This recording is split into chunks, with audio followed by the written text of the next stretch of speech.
Does everyone have the copy of 37 Practices, the little book? So we need one over here. There's a few. If you do not have, if you need one, raise up your hand. I think someone will be passing them out.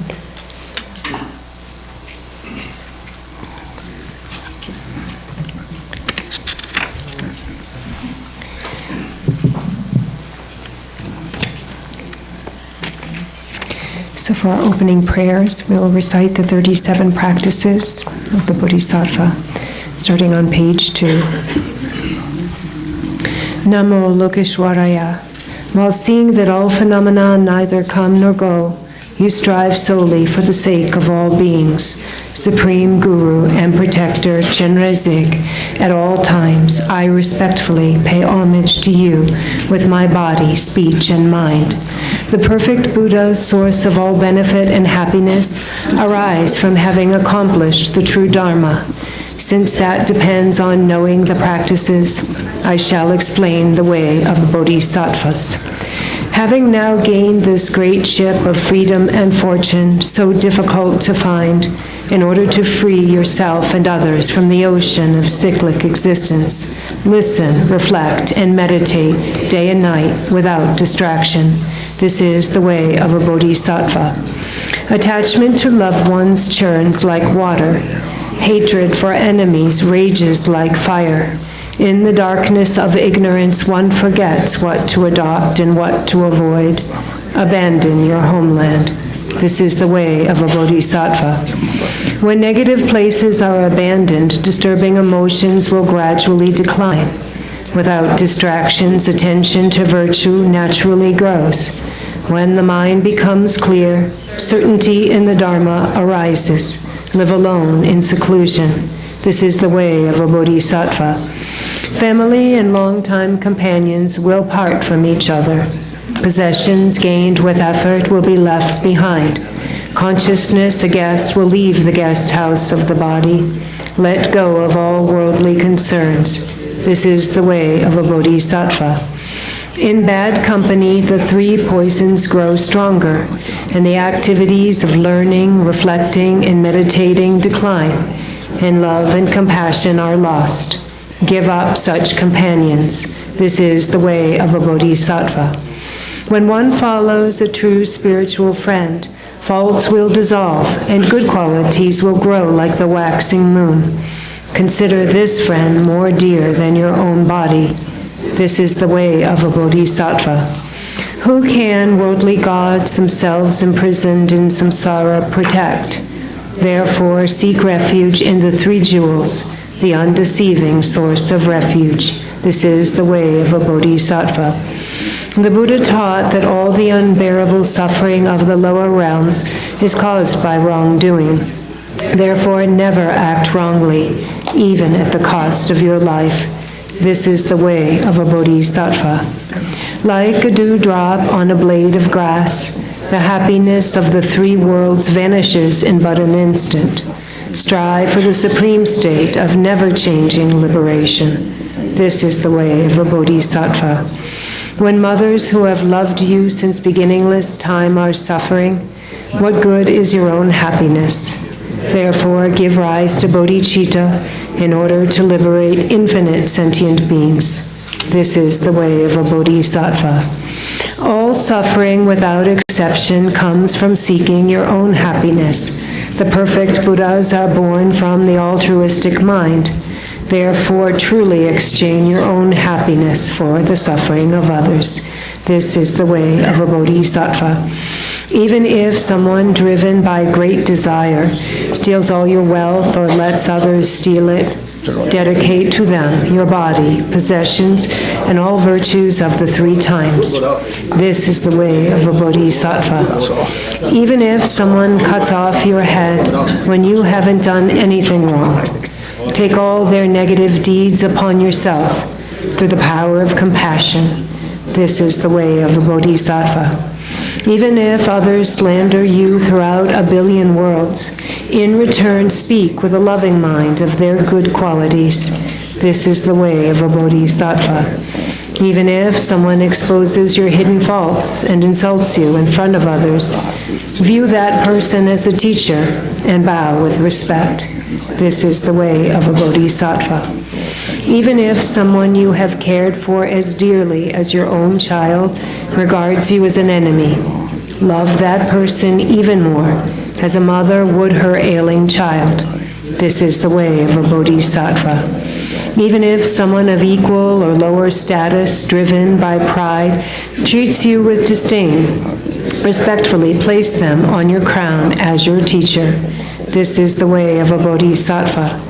Though you may be impoverished, always disparaged, gripped by disease and tormented by spirits, never lose courage, but take on the misdeeds and the pain of all beings. This is the way of a bodhisattva. Though you may be famous and revered by many, and are as rich as the wealth god himself, having seen that worldly fortune is without essence, do not be proud. This is the way of a bodhisattva. If the enemy, your own anger, is not tamed, subduing outer enemies will only make them increase. Therefore, subdue your own mind with an army of love and compassion. This is the way of a bodhisattva. Sensory pleasures are like salt water. The more you drink, the greater your thirst. Abandon at once all things that give rise to clinging attachment. This is the way of a bodhisattva. The way things appear is your own mind.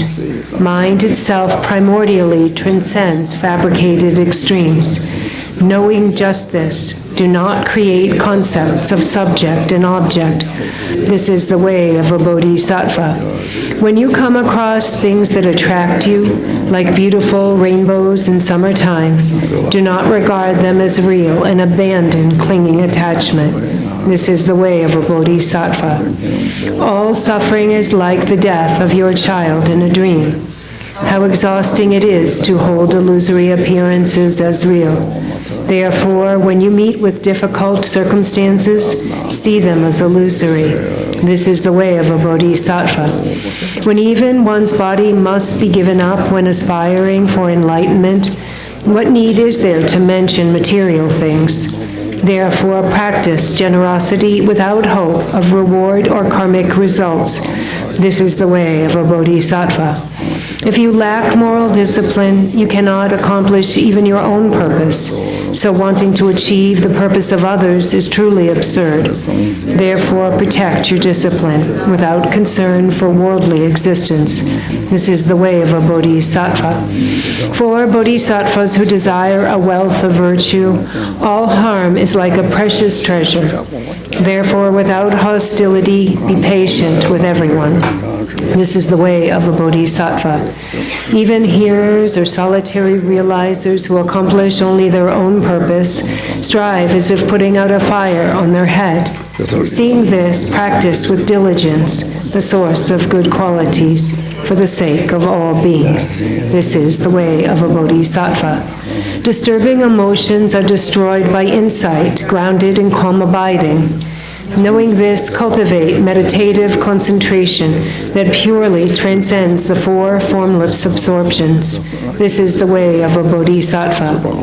Without wisdom, the other five perfections alone are not enough to reach complete enlightenment. Thus, combined with skillful means, develop the wisdom that does not distinguish among the three spheres.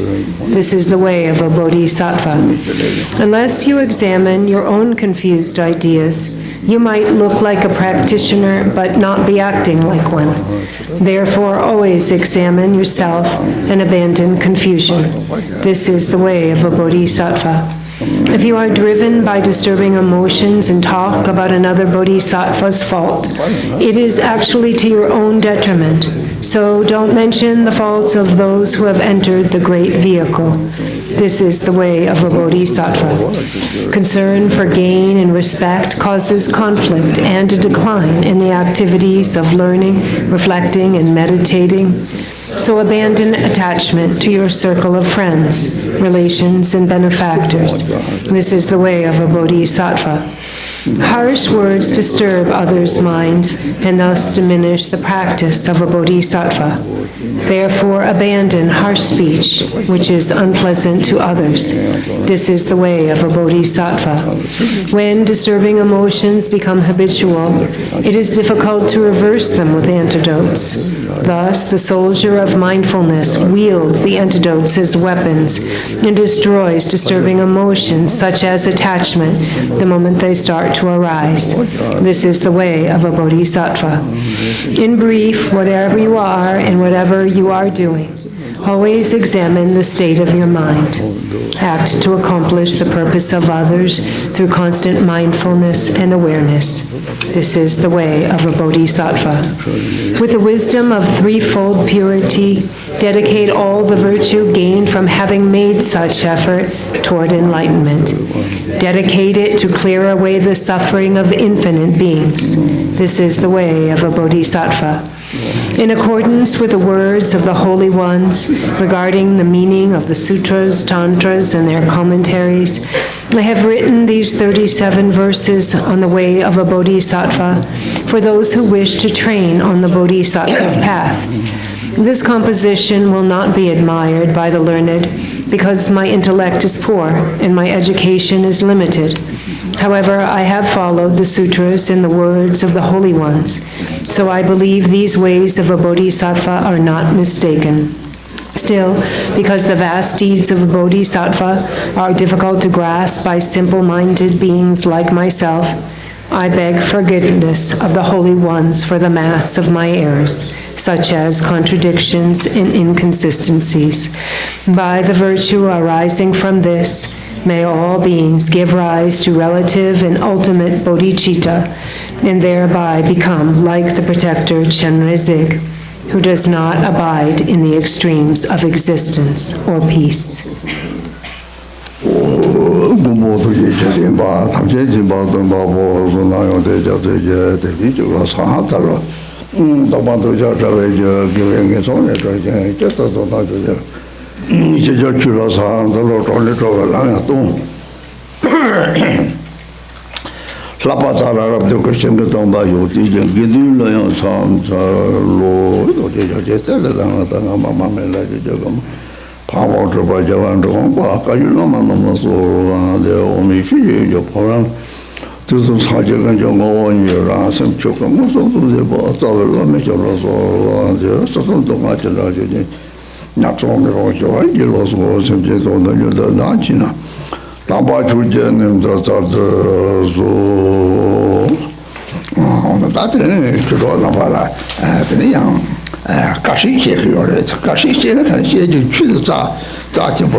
Dharma friends, today now again we have teachings, and the Buddha Dharma, the teachings, are generally extremely precious. The Buddha's words are extremely precious.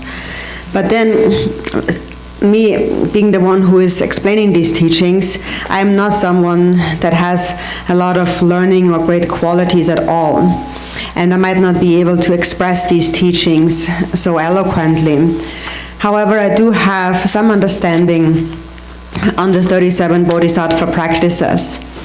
And based on this understanding, I can see that the 37 Bodhisattva practices are the actual heart essence of the Dharma. And actually, if you look at these practices again and again, you will see that actually it does not only pertain to the Buddhist teachings, but any religion, any so-called religion in this world, really, because once you have a religion, the goal is to bring about the peace and the happiness in the minds of beings. The responsibility of the mundane tradition is to develop the outer world, that is the well-being of the people and their wealth and science and so forth. And the purpose of the religion, and specifically the Buddhist religion, is to bring about peace and happiness in the mind and to pacify suffering. And the goal, this goal of all religions is one and the same. That is the essence, really, of all religions. The 37 practices really are the essence of all religion, because the essence of religion actually is love and compassion, loving kindness. And that is the antidote to suffering. And so in that, the 37 practices are really unique. And they are very meaningful for people like myself who do not have a lot of learning and great qualities and who are not so diligent, but who do have a lot of faith. So to those individuals, these teachings are particularly precious.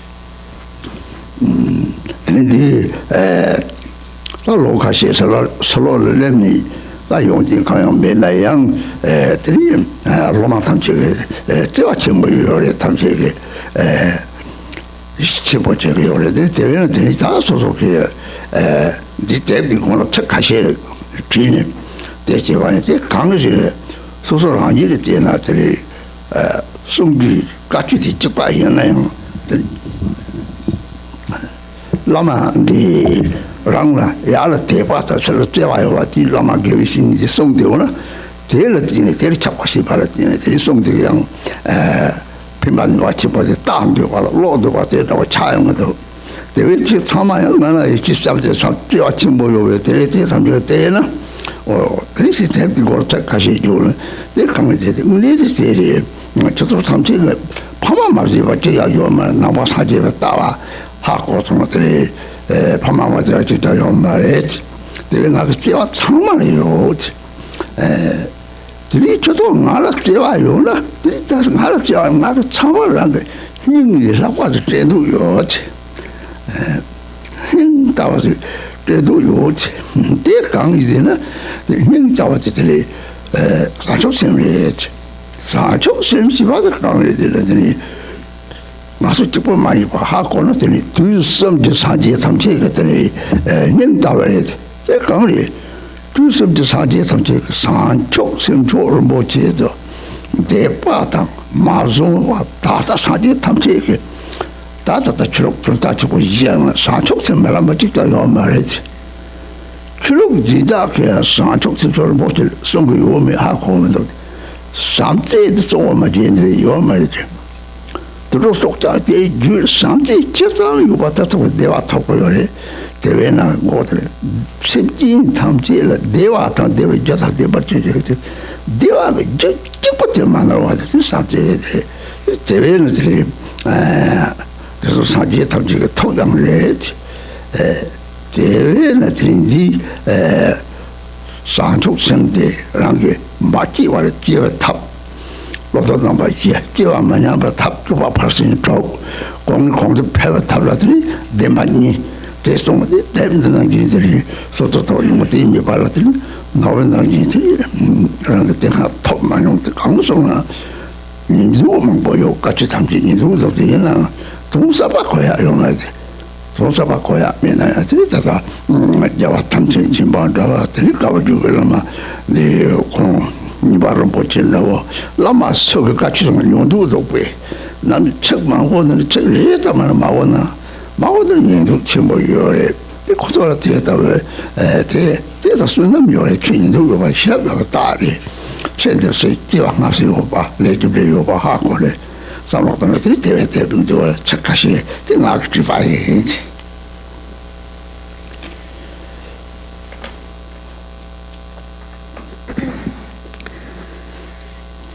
So it has been a few years that I've since I've left Tibet and came to outside, and in these years, even though I do not have a lot of learning and many great qualities, there are many disciples who love me very much and who trust me very much.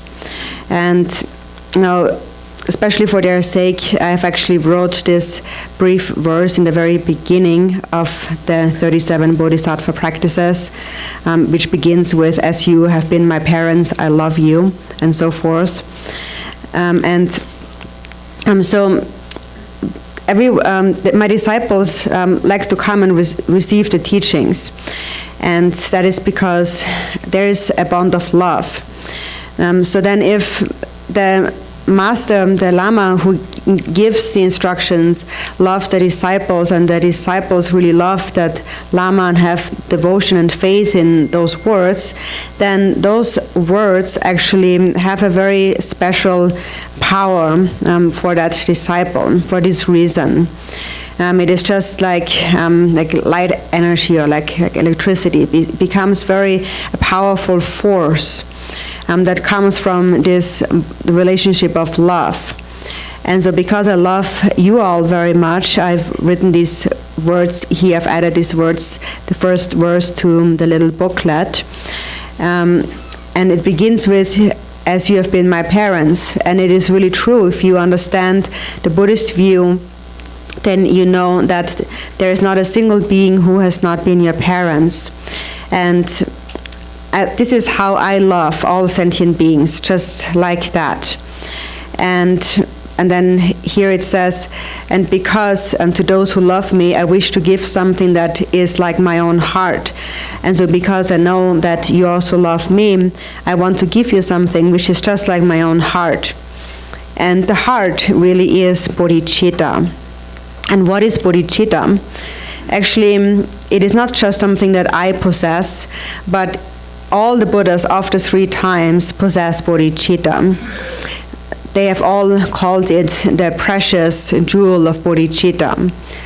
All of the Buddhas that have appeared in the past and who are still to appear in the future, all the present Buddhas speak of bodhicitta.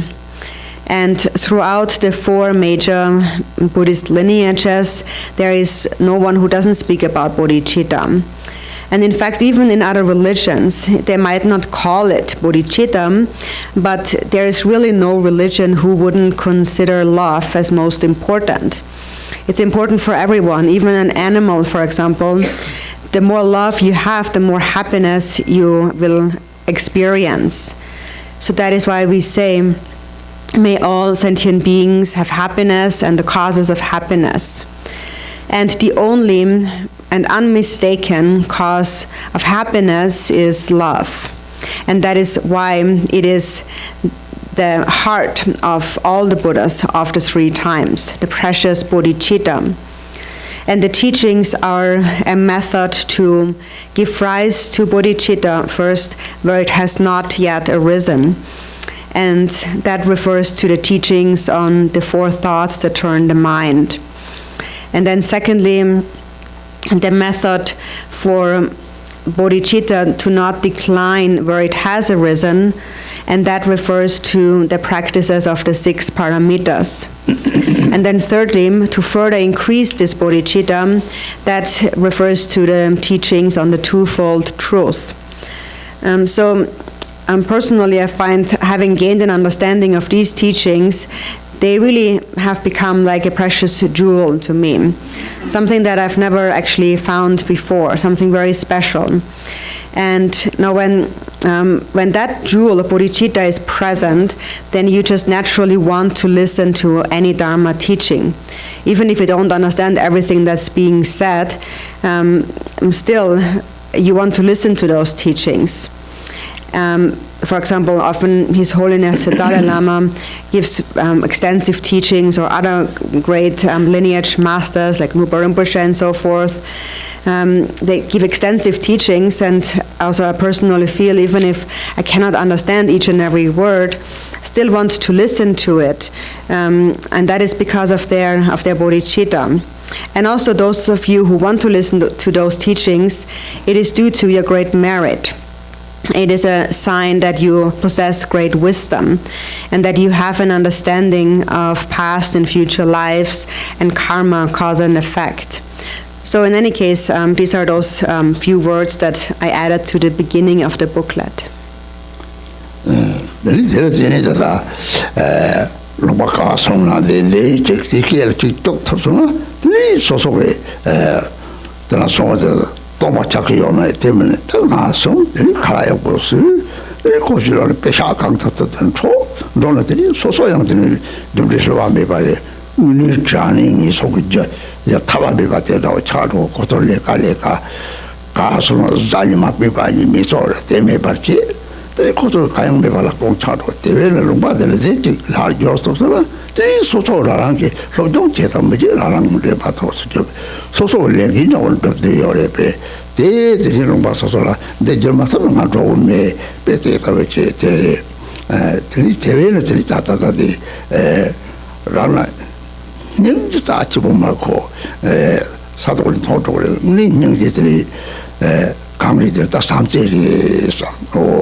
lama saji gewish ini chang mi ba ko de da de ba chik da yo ma re saji chong de de zong de yena song de nyam de tok tang song tang tok ye mi ba de ha ko song za chi bo re ben na ke ba chi la ya di ga chi bo chi la ga chi bo chi la li so di man ga chi bo chi de chana o la li so di man ga chi bo chi de ta ha ko ben o 라고 돈이 타고 나르세요. 오, 말이 책도 산지 가든지 아니면 라고 셈라테리. 디사와라면 셈라타다. 라진 피주 도터 도저 발 삼세요. 디삼티지 무슨 디체도 마오도 탑데리. 디니즈치 발 삼세리. 삼티치 보레. 강에 이제 삼티우는 되는 거서 강기 죽은 종 위적장서 samti chimbo teki da meba chane da meba chadri da jini meba hakor de sent nam katava de la padwa ta choma meba takwal mesik kap meba nti tu chok chok gure de tevene de jine de ta pa ya te ke jagri ore de no bandana de satara do meg boy jine de ne 나도라 들이더니 로마탐 제대로나 다 잘사와는 문제 군타와는 문제 되는 용도로 봐지 대해서 service대 차원을 대금에 기니들이 상태시 여봤다 선난상다 섬진이 대외를 들이다다 종미 그식장 통대래지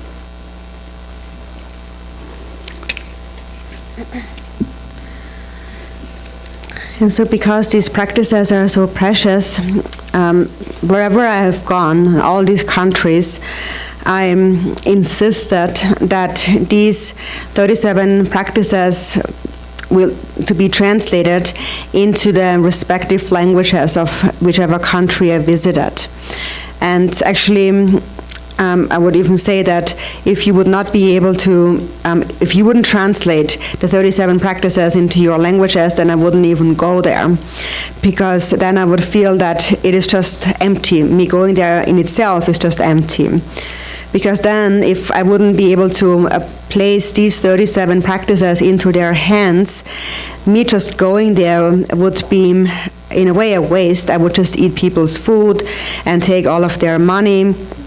And then in the end, karma is unfailing, and that actually becomes really a cause for truly taking birth in the lower realms without liberation, because they sacrifice all their time and effort to make those events and to join the events. For example, most events are held on a weekend, on Saturday and Sunday, and then people take off, and actually on their free time they come to the teachings. And if I would just waste their time and would not be able to place those 37 practices into their hands, then I haven't made the best use of their time. So I felt that as long as I'm able to place these practices into their hands, my responsibility is fulfilled. And then, of course, it's up to them whether or not they actually study and practice those 37 practices. But I feel that I have really fulfilled my mission. So that is why I would really only go if they would also translate the 37 practices into their languages. And so the heart, what is my heart that's mentioned here in the beginning? My heart is really not, my physical heart is really not what's so precious. It is just made out of material substance. What's the real heart? The real heart is love. And that love, my own love, and the love of all the Buddhas, and even the love of just the tiniest animal, is still the same. There's just a difference in how vast it is. And the stronger it is, the more happiness one will experience in this and future lives. So it's just a question of how vast it is, how big it is. And the Buddha's love is a vast love. For example, Chenrezig's love. And so therefore here in the beginning, it begins with an homage to Chenrezig, Namo Lokeshvaraya. So an homage to Chenrezig. And so the order of the Tibetan is a little different. So it says, Supreme Guru and Protector Chenrezig, at all times I respectfully pay homage. So why is it that we put together here the root Guru and Chenrezig? The root Guru is a human being. And today, for example, you have offered a long life ceremony. And you made prayers for my long life. And just if I would stay a year or two more longer and so on, you would cry and you would pray, and I know that this is your sincere intention. But then the past Buddhas, all the Buddhas of the three times, the Buddha Shakyamuni himself showed us that the body of the spiritual teacher, the guru, is not permanent. They have all left their bodies in this world.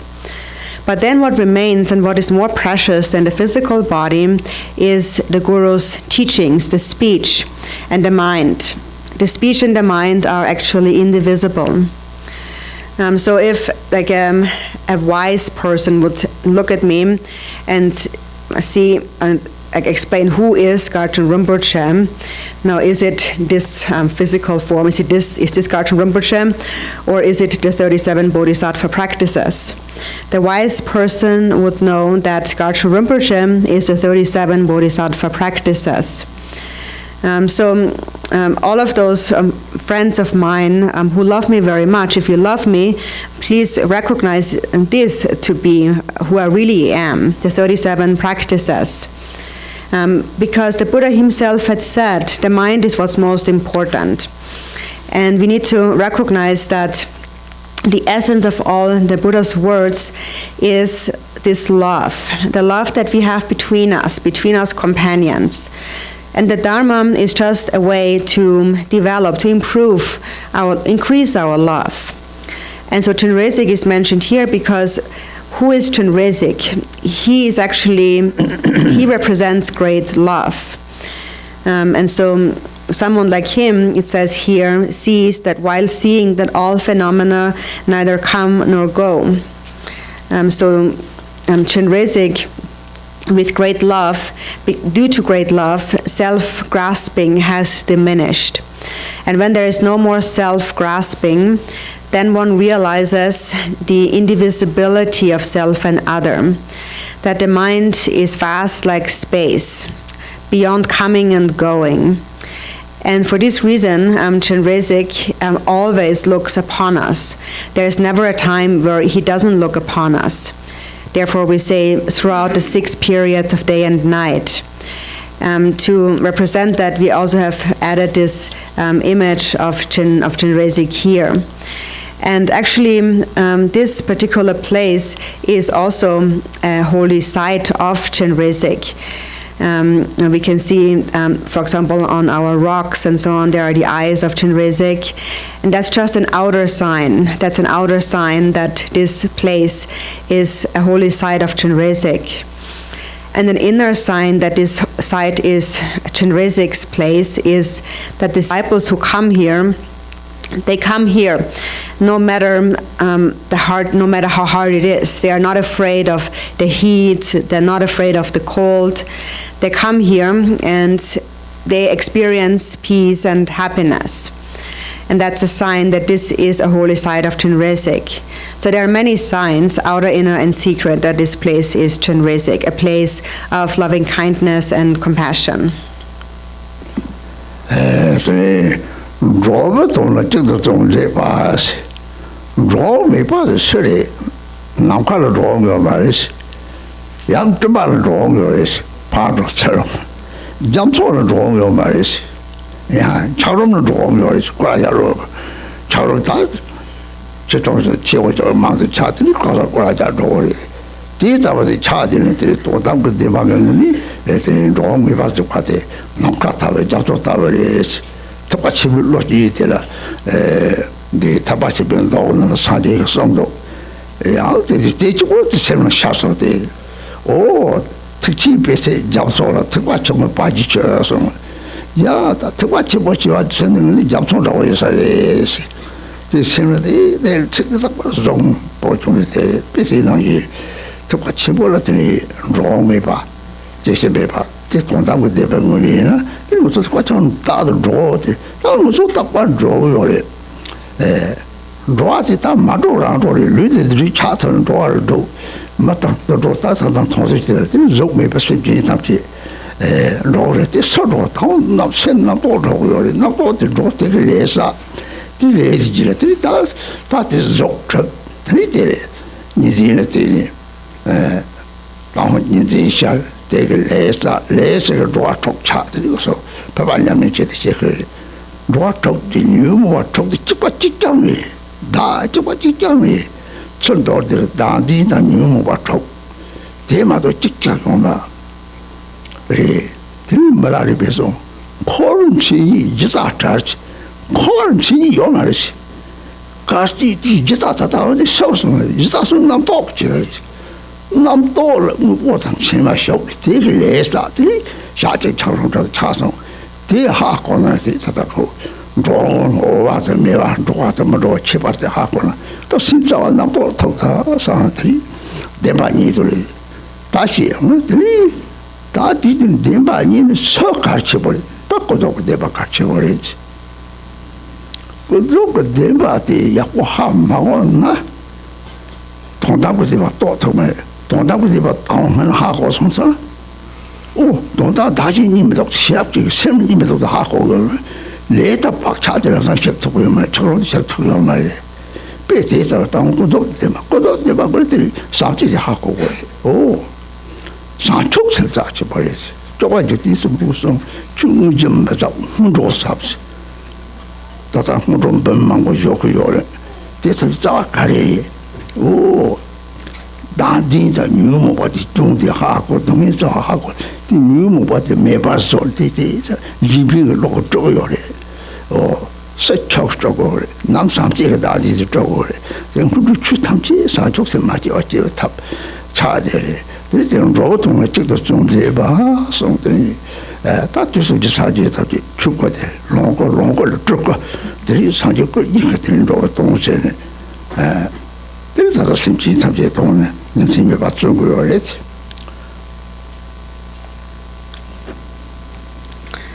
Then it says, while seeing that all phenomena neither come nor go, you strive solely for the sake of all beings. So, what is it that is beyond coming and going? For space, there is no coming and going, but clouds come and go. The ocean doesn't come and go, but the ice blocks floating on the ocean come and go. There is big and small, many ice blocks who are tossed around in the ocean, who come and go around in the ocean, who go in circles. The ultimate reality is like space, or like the ocean. There is a quote by the Buddha that comes from the Great Liberation Sutra, where he explains the mind of a Mahayana practitioner. And actually, if you just look at that, so personally, when I was very young, as a boy, when I looked at that, actually an understanding really arose in me, just through that quote. And it says, the mind of the Mahayana mind is like a vast ocean, of a great vehicle is like a vast ocean. And the mind of someone of the lesser vehicle is like the water that collects in the footprint of a cow, much less. And when I just saw this quote when I was young, I really thought, this is really how it must be. This is how a Mahayana mind must be, like an ocean. So this ocean of the Mahayana mind is beyond coming and going, beyond birth and death. That's the ultimate truth. And then we are always coming and going. We have no choice but to come and to go all the time, because we have created this body, this human body, and then there is animals that we can also see, and then there is many beings that we cannot see, and they all come and go. But what is it actually that comes and goes? It is actually our thoughts. They always go. So thoughts arise, and based on these thoughts, we accumulate karma. So thoughts accumulate karma, and then this karma is what then produces this body that we find ourselves in. So it really begins with a dualistic perception. And due to that dualistic grasping, we create karma. And that leads to the appearance of the 6 realms of samsara. This is also explained in the Vajrayana practice, where it basically says the 6 realms of samsara are the 6 afflictive emotions. And the 6 afflictive emotions of all beings is one and the same. In fact, the self, this perception of self of all beings, is one and the same. So in brief, it all comes from self-grasping and the afflictive emotions. The 6 realms of samsara arise from that. Milarepa had said, actually, the characteristics of samsara is that it is devoid of any basis or root. So it seems to us, however, that there is some basis or root of samsara. And who creates that? It is created by our thoughts. With this thinking mind enters into a perception that holds everything that appears to be real and labels everything with various concept labels. And with that conceptual mind, we then accumulate karma and experience this life, which is like the dream of a single night. So that's the difference between coming and going or not. Now, this is in brief how it is explained from the perspective of the twofold truth, the relative and the ultimate. And now if you were to ask which one of these two truths is most important, the answer is it is the relative truth. Because if you do not have a very good knowledge of the relative truth, you cannot actually realize the ultimate truth. And so, for example, if you first try to understand the ultimate truth, you might understand that self and other do not inherently exist. Those intelligent ones might understand all of that. But then still, you have your karma and your habitual imprints. This knowledge alone has not melted your ice block. So you need to melt the ice block first through the relative truth, which is understanding the preciousness of love, the preciousness of bodhicitta. Lord Jigten Sumgön also had said, to me, the preliminary practices are more profound than the main part practices. So many people complete their ngundro, their preliminaries, many hundreds and thousands of accumulations. But what's the root of all preliminary practices? It is to understand the fault of self-grasping and the afflictive emotions, to understand that these are the very root of all suffering, that all suffering is created by these afflictive emotions. So in the beginning, we must purify, cleanse our mind with an altruistic mind. So gradually, then that becomes, that eliminates this concept of self and other. So basically, we have to purify our mind with love. This is what purifies the mind in those foundational practices of the preliminaries. So those are all practices only, which are a method to develop love only. So this is the meaning of this not coming and going. And now all the Buddhas of the three times, they continue to appear for this reason. So first, from the Dharmakaya nature appears the Sambhogakaya, and from that appears the Nirmanakaya. And then those two form emanations then act for the benefit of all sentient beings, continuously day and night. So there is never a time where they are not looking upon us. 또 고슴 급에 착살로서 들이자고 착살 다 착살고 살이지 고슴 급에 착살하지 가이 잡던동 달로 착살고 살이지 얘나한테 고슴 근데 쪼지 인생 거래 쪼지 강이 샘나들이 생고마로 대바지 나 달랑상 사자장을 좋았죠 대바치는 맥혔다고 사자장을 생고만 삼후제지나 또 피도도 디바도도 데르비바고도 디라비 요거래 고슴들 세득 바는데 설령아 주바트 그라비 구용요래 대하고는 다 생고만 대바지야지 사고 초래 생고만 삼후제지야지다 미니지 사고 초래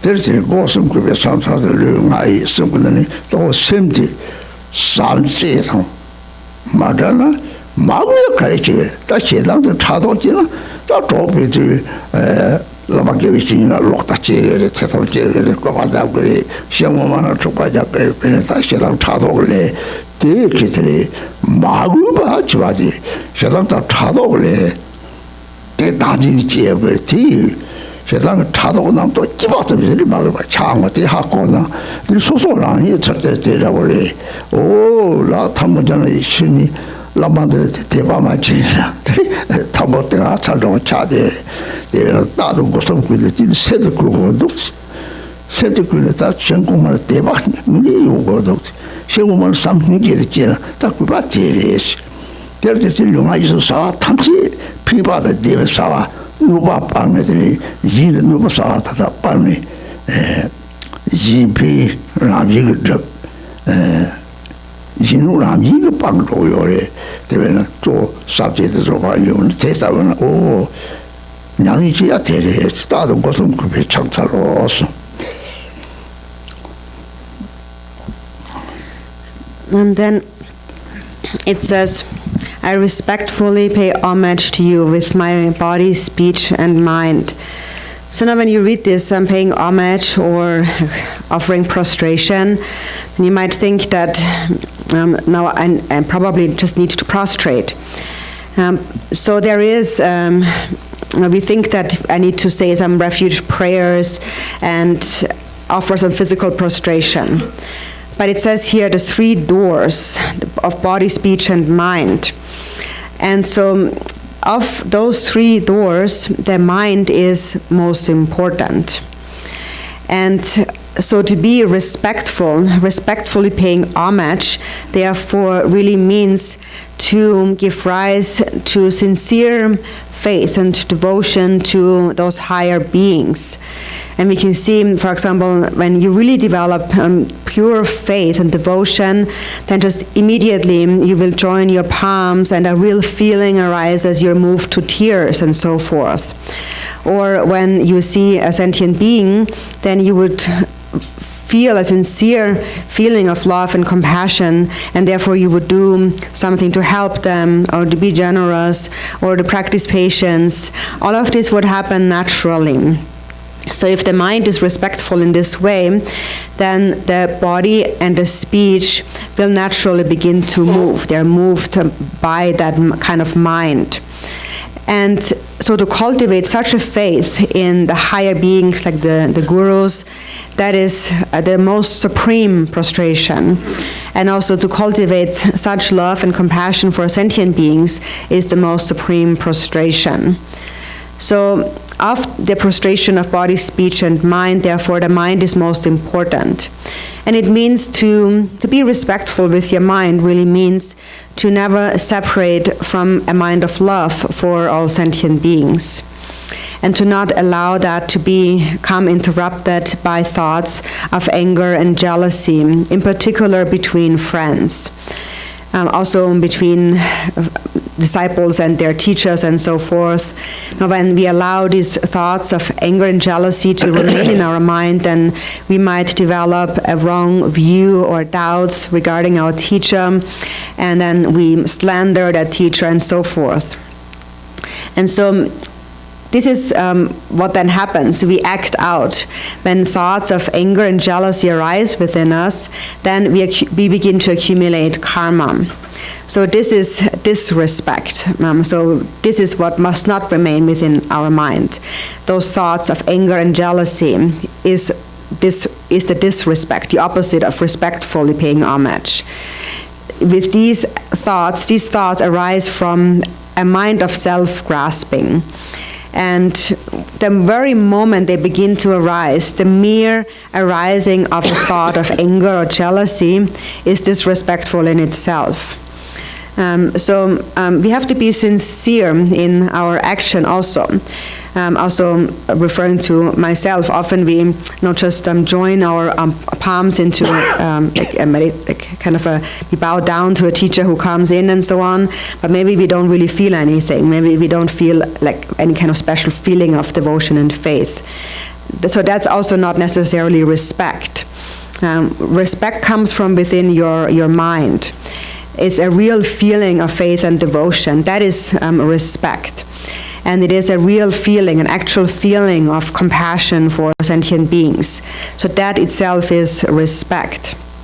And from this mind of faith and compassion, just naturally, you will do things that benefit others, and you will not do things that harm others. That happens naturally. So the most important states of mind, respectful states of mind, are when love arises and patience arises within yourself. So this is what we need to understand with being respectful. And this is really actually the core of all Dharma practice.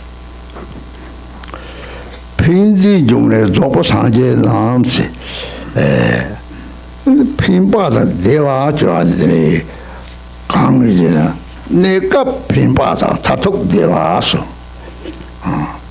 대다다 그것이 잡기도 받아 주나들이 가리 사제 집안에 강리 피디 종에 가리 사제가 땜바로 보지래 대 속에서 사제가 좋아래 사지 가리에 소나 다 사지도 사축 세공 다 소나래 요는 피바데 내가 피바 강리 레줌리 하고서는 이 가는 냠니 토마토 나치고 따와네 레줌리다 하고서는 라지 그들이 갭게 좀 쇼를 잘 되면라베 득지랑 비내서 다들 레줌리 시선 랑그 첨송들에 배라 내가 핀바지는 저 소대자 라지 그 첨송만 그 나보다 내용이 메시를 조피지이나 되게 조피지 상지지 유르보 땡보 차요 그래 지 상지 내가 핀보 르보 조금이가 차월 지 상지진 제일 이렇게 타톡가리 다 내가 타톡 동들의 양 내가 타톡 이요래 내가 도리서고 대와 님치 바토 야 저 바쳐서 좋았으면 돼 대톤 타톡디 사바의 니게티 티니들이 사지 공방 그발까리 다 지지를 로드 세서 다 매파 다들 쳐서는데 다지니 매 하코니 사바체비 받지는들이 생는 남관이 차는들이 다지 가까면 하고는 그 상제시 받에 우리 생남과 따로 차를 다지니 매와 차는 니스메라 니스메베 동도 따로 조자 telese semne nimedo zogjiet dan doaro sosi zog 장매반 semne nimedo 대 하고는 저들이 될지는 영원 나도 단지 라비 그 쳐달라면 하고서 저는 나보다 하고서 쳐달라면들 저거래지 다내 좀래들 마시는 돈다고 매밀다들 저럼 갑들 루레르디 톡톡톡톡 tapach와야지 좀래 마시기 좀래지 내가 핀바 타톡 대화지 도처들은 내가 도처 대화 타톡 사지고 막 타고 요래지 그 강이 송들들이 사지에 송지 될 담주 답이 주지 답이 주가야 그러들 이제 매주 답이 사주지 답이 사주되게 가리 내가 당 타톡 옆에 요래지 이제 매주 그 매주 내가들이 내가 저탑 답답하죠 컴펠러동 잡을이야 길었던 치를 컴펠러동 내지 매주에시 제 체디 집어야 배들이 이제 매주지 이제 이제 되나 팀다 봐야 이제 그래 내도 가는 이제 이제 감도 다 봐야 참아 선ung 직디나 비슷해서 팀다 봐야 뜻딱와이 선들이 체디 집어 잡을던 거래 대회 이제 초를 때문에 대회 직디be 매주서 레지브리 마시는 인직티브 주의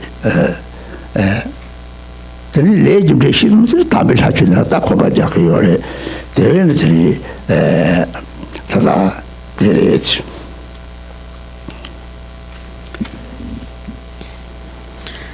Then it says, the perfect Buddha's source of all benefit and happiness arise from having accomplished the true Dharma. So the source of all benefit and happiness, the Dharma is a temporary benefit and ultimate happiness. Right now, we learn that from the time when we first take the refuge vow. What is the Buddha? He is the source of all benefit and happiness.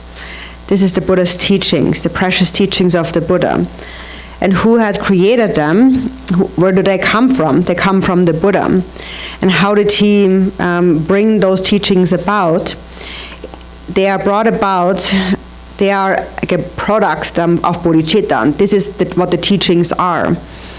So what's the temporary benefit? It is that you understand karma, and when you understand karma, even if you're not able to do any other practice, if you only understand the Buddhist view of karma, then as Milarepa had said, just naturally, the 10 virtuous deeds will arise naturally, and the 10 non-virtuous deeds will become purified into their natural state, or just naturally. So that comes from only understanding karma. If you understand karma, you will keep all modes of conduct, all rules of conduct, ethical discipline, just naturally.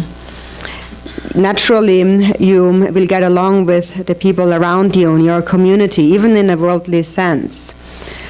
So such a person who understands that view of karma will therefore be able to sustain stable and lasting loving relations with their companions.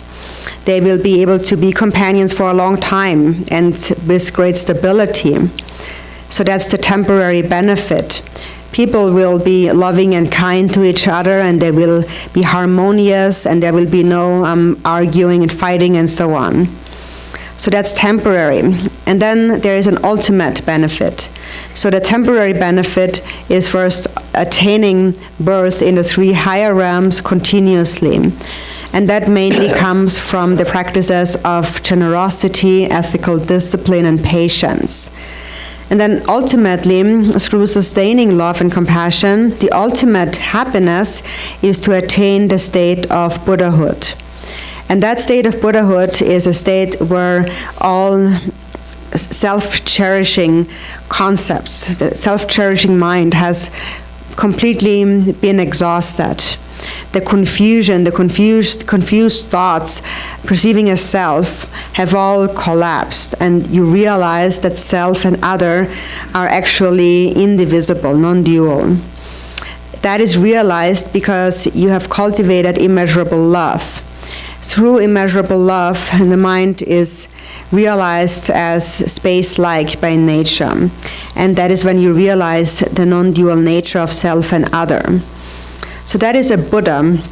A Buddha is a being whose mind is realized, has realized the mind like space, and who has realized the indivisibility of self and other. So when one realizes non-duality, one has realized the ultimate view. But then, until then, there is a duality, and we see different bodies. There is a duality in terms of form. But then such a person who has realized that will see that even though many different forms appear, there is no duality within the mind at all. And someone who realizes that can let go of all these thoughts and afflictive emotions when they arise. They are seen just like a wave on water to someone who has really understood the Buddhist view, has really understood karma. Someone who doesn't understand karma well and might focus on the ultimate truth still has not melted their ice block, and they will keep going in circles, and constantly those ice blocks will bump into each other, and there will be conflict. And the fault of that is not truly understanding karma, cause and effect. So that's the temporary benefit and the ultimate happiness. So the temporary benefit is to attain birth in the higher realms, and the ultimate happiness is to attain the state of enlightenment. So where does this state come from? It comes from the Buddha. And the Buddha taught the way there by teaching the Dharma. So there's basically two kinds of Dharma, so two kinds of traditions. There is the tradition of, or the Dharma of the worldly beings, the mundane Dharma, so to say, and then there is the holy Dharma. And the holy Dharma that we practice, that is the cause of the temporary benefit and the ultimate happiness. So there is a temporary and an ultimate benefit. And now when we follow the worldly Dharma, the worldly ways, in our worldly ways, we strive after pleasure and well-being, money and science develops in this world, and so forth. But all of these endeavors are only for this life. And now the term worldly in Tibetan is Jigten. So Jig also has to do with disintegration. This world is subject to disintegration. Everything is impermanent. All of our experiences of happiness and suffering are impermanent. The outer world is impermanent, and all beings are impermanent. But we cling to this idea that things will last, that things are permanent.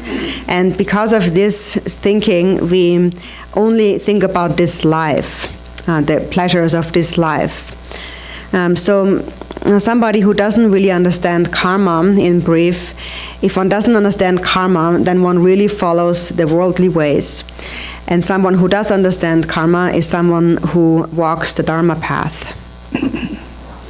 네, 담배 사축의 용띠 가이도 오 다뜻동해도 다 탐지 되니 오 전용 못이 장하마 제벨레를 되니 다뜻동해 사마 단이 제토요 오 가도 왔다고요 동네요나 오 다다 디아 좀티 토바디 조카리 삼지리 좀 바쁘고 저সম성고 디제버리스 나 놀로 조는 거 제버리스 추버리스 양절 수는 우저 투토고 요래데 동이 단이 제서 받아 동이 접아만 거 데비 접시 받아 동이 저 따다른 거 있잖아 그렇지 않으면 데비 주인에서 거요래 직디 며칠 직디 집한테 가는데 오 체지 버리스랑 배도 버리 버리지 소시 어디 하고 다 소시 어디 하려 때문에 비해서 수고 탑지 요덕리스 소고탄비를 따지를 차도 세나 대산 쪽고 따지를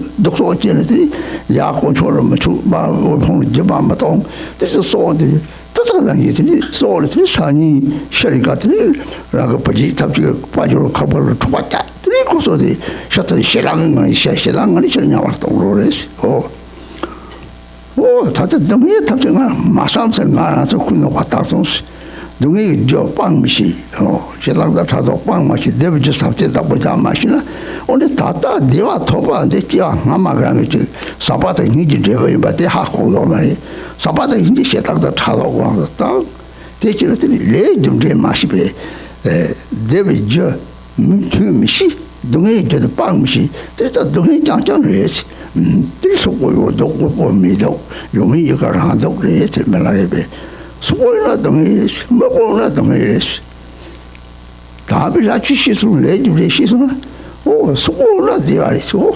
말로주도 소남 땅고 소남 저고스 뭐보나 오 나냐미 제고 가요미나 담라리 발게 데로리 가이르 디아요리스 데벨레 드리다 담비 추유데 야가면 야다 된적이 매추되는 가진 동의 장장 저리도 무슨 적이 매추되는 또 레드브리 심하시들이 핀바테다 핀우 대다 양들한테 싸놓다 동문이들이 차대요 그랬지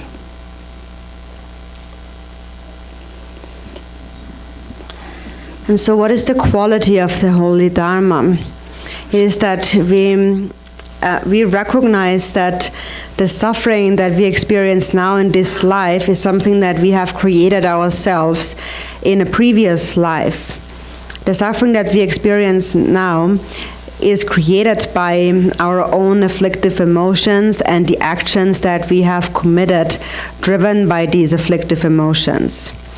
If you know that, you will be able to accept whatever suffering you experience. Then you will know that this is my own karma, and through this experience of suffering, I am purifying this karma. So even though you might suffer, there might be a problem, you do understand that I am purifying my negative karma in this way. And also, if you experience even the slightest happiness, you would recognize this is the result of having practiced generosity or ethical discipline. Now I have to practice this again. I must be generous, I must make offerings, and so forth. So such a person will be able to again continue to engage these virtuous positive actions. So they will be able to accept whatever difficulties they encounter, and they will be able to avoid more causes of such suffering for the future. They will be able to create the causes of happiness. So they are able to sustain a continuum of happiness for future times. And that is unlike someone who just follows the worldly ways. Someone who follows the worldly ways is only concerned about this life. And they think that it all depends on my efforts in this life. and they go and study many things and get an education and so on. And Milarepa had said, the rich suffer from their possessions and the poor suffer from their lack of possessions. Everybody suffers.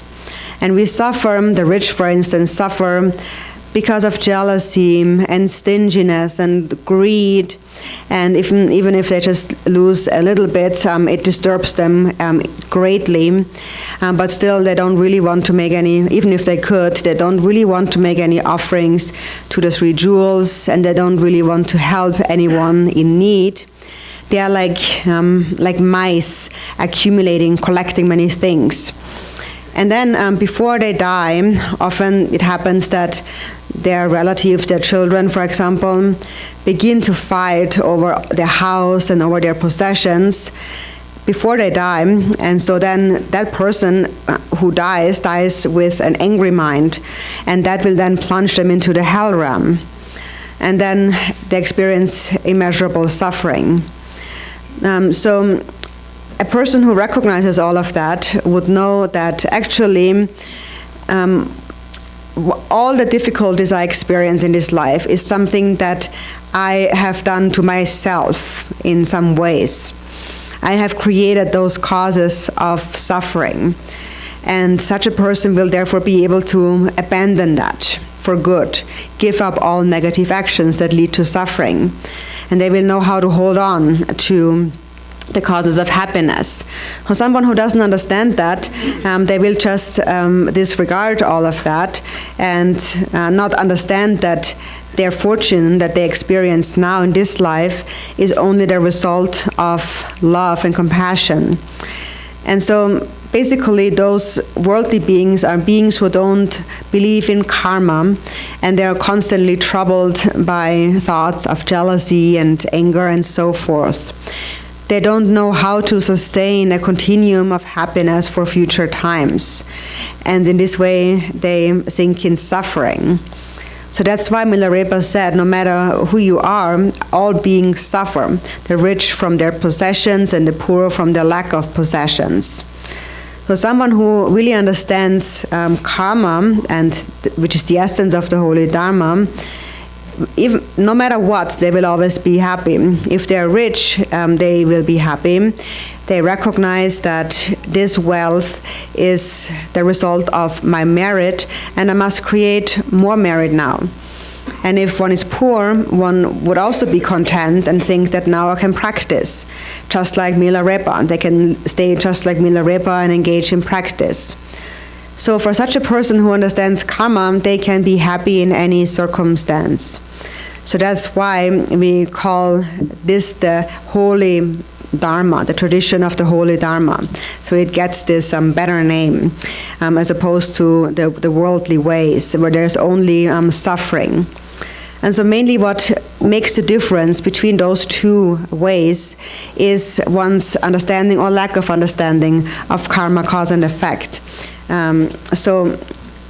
Therefore, I ask you to continue to think about this, the benefits and the harms and so forth, again and again, and hold on to those causes of happiness. So when you understand the workings of karma, you will naturally be able to do that.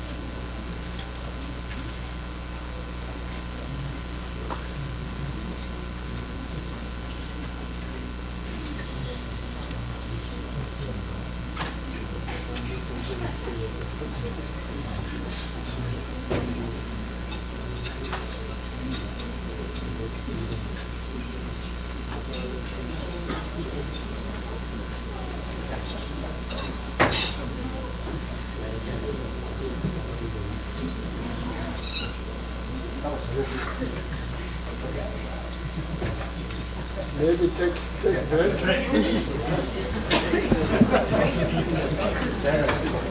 Everybody.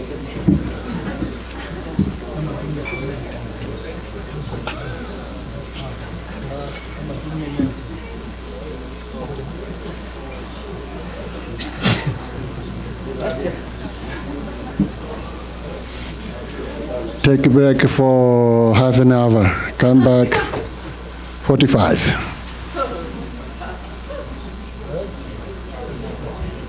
25? 35. Okay.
Good. Actually, maybe a little bit hot water. Yeah, thank you.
Amane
Sanjay Sanjo Sabisware, Tabachilla Sware, Elati, Tabchu, the Lali Shiller Halebet, the Sancho Sebda Hatan Chiboyimba, the Yuri Kaboyimba, the Sanjay Rolanson, let up with your Nabjamata, Nabja, something the saw, something the touch boy battery, Sosa, she was the something Sako, Lumagri, Kaisina, there is somebody immediately Jula, Toma Danton, and you saw your Lali, she did the Sancho Santa Machi, give a tap, you are Mayamba tap. On the top some day, the Sozang has the blood of somebody, the Magina, the give a tap, the give to carry it, you know. Tata Sosola, Julia, the Namjim Sipa, me dancing, I am the butter than you, Monk, Telesini, Chadam Moto, Topat, and Misery, Dirt by a little, Jichi, a cup on the Bakuri. There is something, Riga, Tampere, Kamatam, something, now they can make our method, now they didn't talk to something, no task on it. This is Lalin, that's at the master, nothing, James of the Lalin, Stucation boy, so the Lalin was the Labder Bazata, Satan, Labder Chibo, the leading man of the Lambe Shalom. The Kajibana, the Little which touches the Rasoa, the Lamjeriba, Chiba, the Santos, and the sound of his. The sound is Sanan and Rover, Sagutol, Tachibo the Toyana, three touches a sard or a tornado, the sad logos. Shank the Tupachi young lady, Sadder Maloro, Sounds Hormoros, Saloba, Baker. Tallo dona bacia gomna tamo dungi shibasade dungi de machine devo dungi di Chile dungi di Japan lo chegore la dungi de kai me parton godo oh ta dungi me parton ni mo me parton goris ni mo ta dungi ta ni mo la konatri dungi shibarsa ku dum awasa so saje technique so bare ti la rinje tuntina dore dungi shigore tamo Kashiga Tanga Dungi Toro Dungi Lamang, she heard that did you married something, some down Dungi machine, they are to do the David Tokyo Mari, the Rodona Mari, the Salopata age, the Sancho sent the sound our age. The music didn't me, but you got Langore, the metal sound. Sound to what you tell a sound of it, there is not to say the sound of the your things to some Judah. There is so tart and you send the only there is something to live, but you tell your Mareso.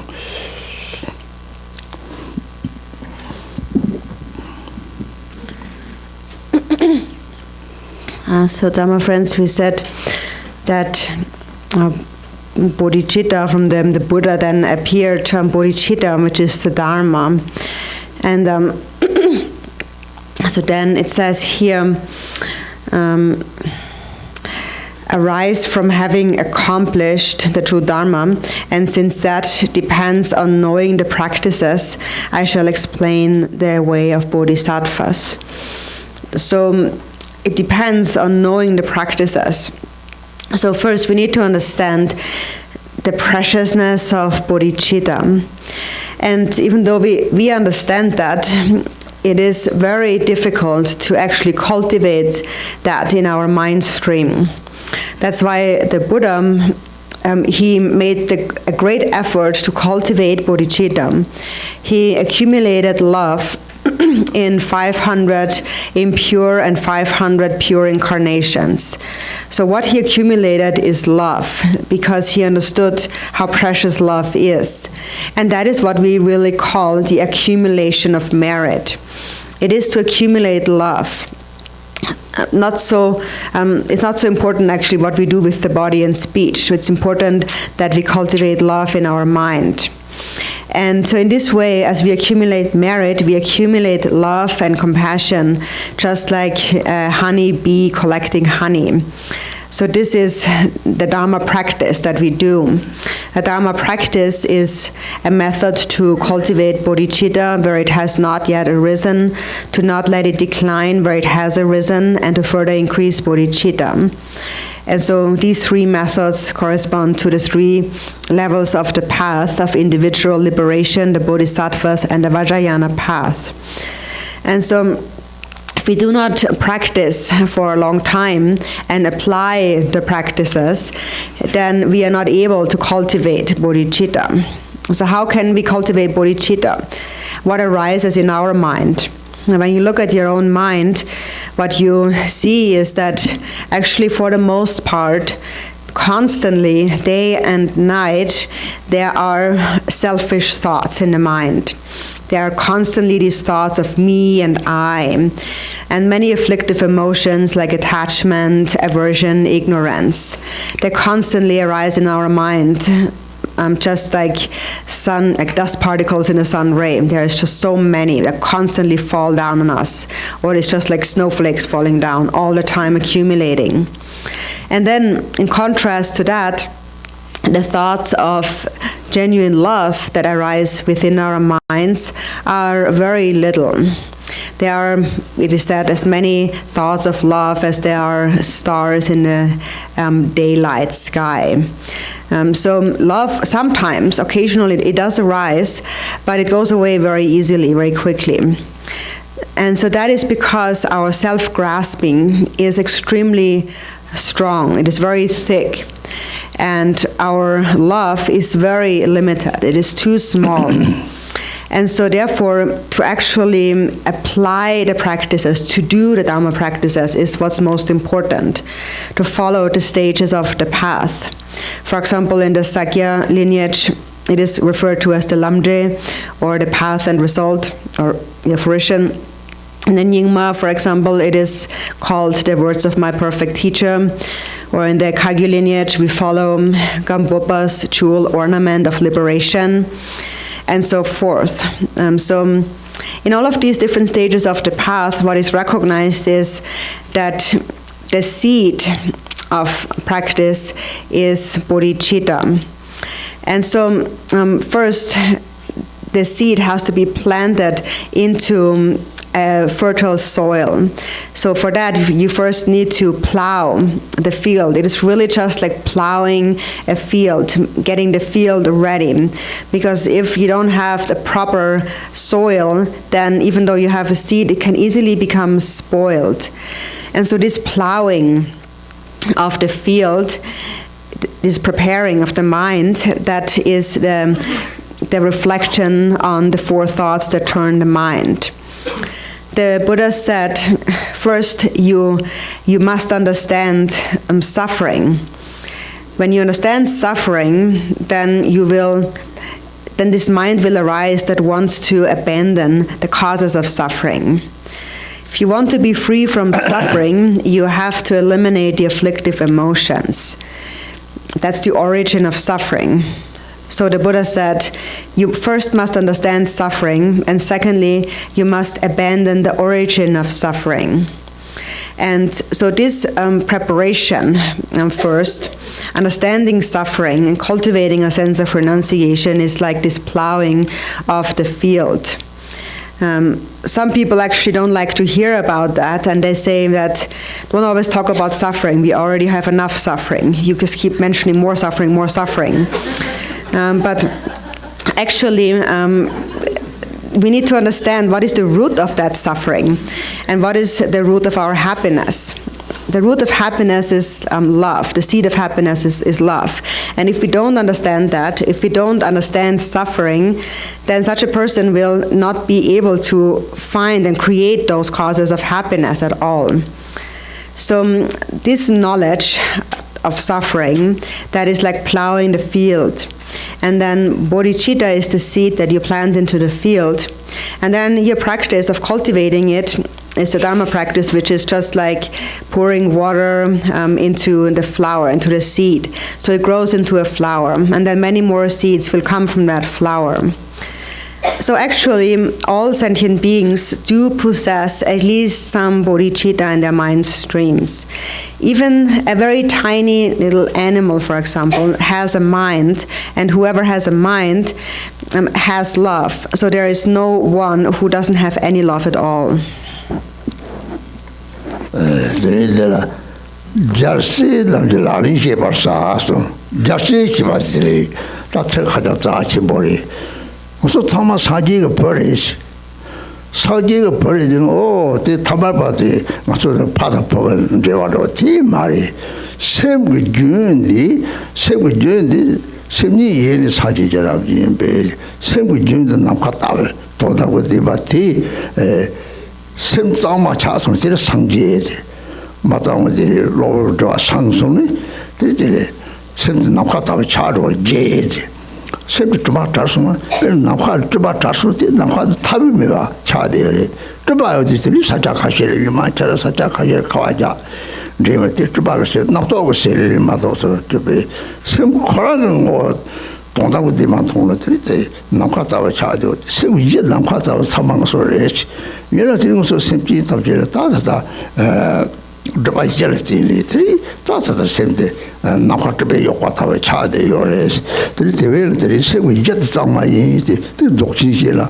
까리 타과서 그 사제 지봉을 때도 세우 이제리 장마면나 이제리 사제면나 드리 사지 좀 조요래 센터 사지 조야요 말이지 sem koro yele takwa yembe unjang lower to me dep saji toni de semni ne yele saji jaraji semji nam saji ni unjang lower to me dep so tseke ni de 당선 행다와 처럼 정글에 오 시기는 사지고 사지 서와랑과 용을 들어 속차 샘데 요리 사지 저세요 렉요가 나서 렉도 사지 렉레스 드리르지 드리데 자마조제 자마만 봐도 다지 그 자와해스 나 니지 데르니 몽족지 드리데 자성은 드리 생각상 말해서 별 첫상만 자장나니 대회는 이제 다다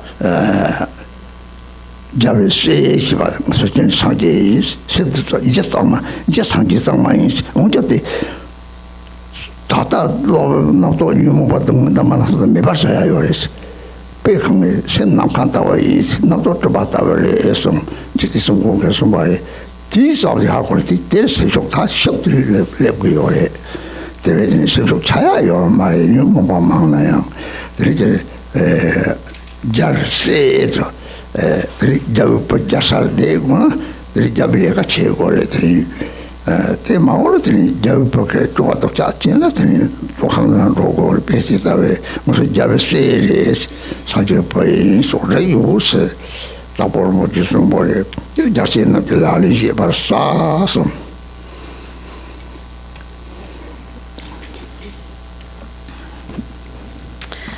and so it says I shall explain the way of Bodhisattvas. So this term Bodhisattva, it means literally the sons or the children of the Buddhas. And this word actually is very precious. All of us are actually children of the Buddha. An ordinary person might just see this in an ordinary way and think that the relationship is like that between a father and a son, for example. But it's not like that. We're speaking about the continuum of the mind. And the mind itself primordially has the awakened nature, the Buddha nature. So here we are speaking from the ultimate perspective, ultimate reality. The mind is like space. That is, when the mind becomes completely purified, it is the Buddha in its natural state. So when all the temporary defilements and impurities are cleared away, then the mind becomes, all that there is then is a space-like vast nature that is without any clouds. And when all clouds vanish in the sky, then the sky becomes without center and boundary, it becomes limitless. And so all of these terms, these concepts of directions and so forth, of like center and boundary and so forth, all of these are mental fabrications. They are the creations of our own thoughts. One who experiences the ultimate reality experiences the mind as limitless as space. And that's really the mind of all beings. We all have this space-like nature, actually. But sentient beings are obscured by 4 kinds of obscurations.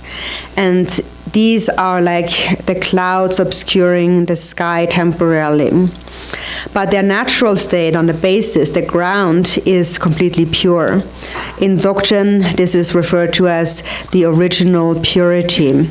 Also, this is explained in Mahamudra, the pure natural state of the mind. So, if our true nature would not already be the Buddha, then we would have to create a false Buddha, which would not be possible. If that's not what we really are, we can't really create it. But because our true nature is actually pure, that is why the Buddha himself had said, all sentient beings are actually Buddhas. They are only obscured by adventitious stains. So these 2 lines, actually, I really hold on to them like my heart. And when you understand that, you see that there's actually no basis for saying that one is a Buddhist, one is not a Buddhist, and so on. Even an animal, for example, has a mind, and therefore it possesses Buddha nature. So it belongs, it is said, to the family, the Buddha family. Everyone belongs to that kind, that family. And this family is utterly pure. What makes it be impure temporarily is this concept, this perception of a self, a dualistic perception of self and other. And due to that, there arise the 6 afflictive emotions. And when these become purified, then the mind becomes completely clear, like space or like an ocean. So that is the meaning of the Bodhisattvas, or the children of the Buddhas. It refers to the basis, the ground that is already the Buddha, that is pure. And now only temporarily beings are obscured by adventitious stains of self-grasping and the afflictive emotions, many thoughts in their minds, and suffering. But all of that can be eliminated, because it is not their true nature. Their true nature is like space. Lord Jigten Somgen also had said that the mind itself is like space, and the thoughts are like the clouds in the sky. So if you know that, then actually you will develop some courage. Then you will not lose heart. You will not lose your inner strength. Even though you might have many afflictive emotions, if you know that, you will not lose your courage. You know that you are a child of the Buddhas, like the child of a king. But then even if you are the child of a king, as the child of a king, you also have to engage in the activities of a king. If the child of a king engages in criminal actions, then they will also end up in prison. So we are actually the children of the Buddhas. We have, as Gampopa also called it, the family. We belong to that family. And so this is the meaning of, I shall explain the way of Bodhisattvas.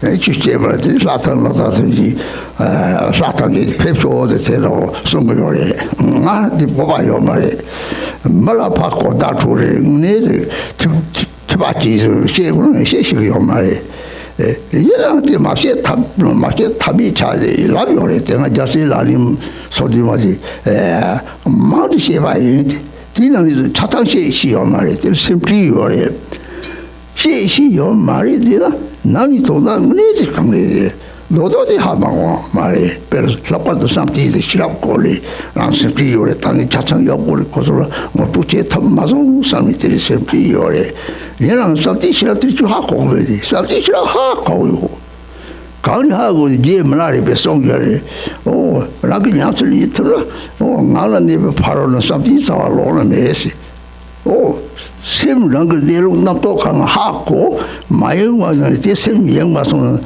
남도 탐을 마셔가 돼서 섭지지 돈 섭지지 와데 정말 마영과 대 내를 초송 다 내라고 해서 되는 데시하고 자시요 말에 들이가서 그 자시라니 대 데시랑 마보지들이 속대 따와이제 다 몇개 따서면도 다로 자시라니 제와야 뭐 톱소 빼야 고서 다 매우는 아리 사람들이 소소가 따들로도 요 같은 거 진짜 따서고요 말인데 얘랑 지는 사바 냐스리 저라고 태도가는 매랑랑 얘네한테 되니 삽디지 싫어 꼬리들이 롱도를 빠르다는 대송절 망보 야고도 대타는 들이따로 되는 기못인지나 당니 저는 그런 타보다블라고 복수는 말이 들이대 저사야 보여래 깨시요래 들이라마 계시는 망보 저도 따로 삽디지 싫어 꼬리 저아들이 제니 죽을 뭐지 요래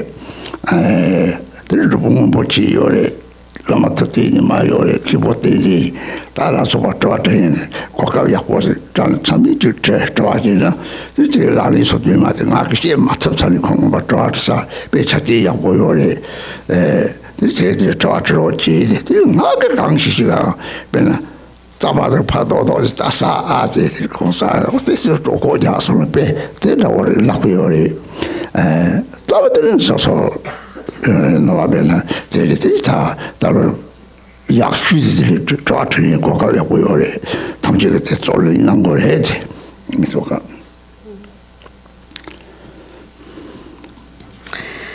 So it says, I shall explain the way of the Bodhisattvas. So I will teach you the Dharma. So this is like saying all the gods and the humans, please come, I will teach the Dharma. Of course, I don't have that kind of confidence of saying that. I even find it sometimes hard to convey it all to human beings, because I'm also not someone who can speak like a great scholar who has had a lot of learning. But then also, I'm also not in a place where I'm completely without means, so I still can teach the essence, actually. And that is now, I have taught the 37 practices quite a lot, and still, often I worry that I'm not really able to really explain it properly. There's many things in there, even though I feel that I do understand the 37 practices, there still are many things in there where I feel that I might not have a perfect understanding, especially when it comes to the parameters of meditation and wisdom. I feel that I don't understand it all perfectly or can convey it perfectly. But I do understand the essential point of it. But still often I worry, can I really convey that to them? But of course, if you then ask me, do you know what is meditation and wisdom? Then of course I could say, I know what it is in essence. Like Milarepa, for example, had said that if you really know how to practice, then for example, with regard to the paramita of meditation, he said, aside from sustaining the natural state, there is no other meditative concentration than that. So what that basically means is to recognize all the thoughts and afflictive emotions that arise and to sustain a state of non-distraction. It means to not allow the mind to become controlled by ordinary thoughts. that is meditation or meditative concentration. In essence, it is to sustain a state of non-distraction. And of course, to explain that in more detail, I might not be able to explain that really well, but there are actually many great commentaries on the 37 practices and those paramitas out there that I myself am personally interested in actually reading. But unfortunately, I can't open my eyes so well, so I can't really see those scriptures so well. I really want to read and study them, but I really can't very easily. But then if you read them, then certainly you can gain some understanding. And even if I find that, even if I'm not able to read all of these texts, I really have no doubts when it comes to how to actually engage in practice. So about especially the paramitas of meditation and wisdom, there are many scriptures and commentaries and teachings out there that are really excellent, that I advise you to read, to study. Then also you have Khenpo Tenzin here, who really he's like a Khenpo, right? So he clapped his hands in debate a lot, so he can give you an answer to any question. So he's an excellent person that you can ask your questions, especially on those paramitas of meditation and wisdom and so on. And then we have the other lamas here.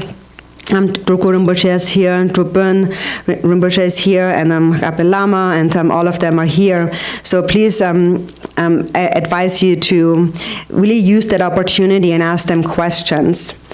So I myself may not know how to explain 37 practices all perfectly, but I think that you have an excellent opportunity that you should use, and that is asking the questions.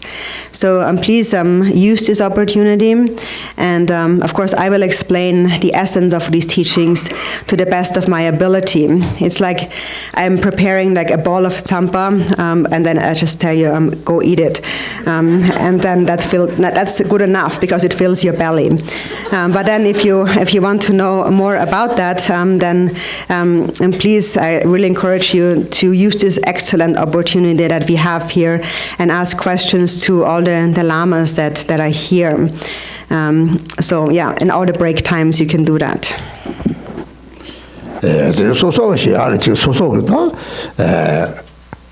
라마는 송대에서 설사 고시 담주되는 들이랑 과차 선 고아 초와지와 대적 랍터도 대니라고 과차원데 저거 기술은 양식을 랍터고도 약자들은 저 동바도 차도 되다 라게 저 고추 때나 대슈아래 들다는 대슈 대슈요레. And so what I'm sharing with you really when I give these teachings is what I have heard myself from my own gurus and the understanding that I have gained from these teachings, and then the feeling, the experience that has arisen based on these words. And that is something I feel I can definitely pass on. It is something that I have myself experienced. If it's something that I haven't actually experienced, if I would only follow some words, then those words would just be empty. So whatever I'm sharing with you is based on my own personal understanding and experience.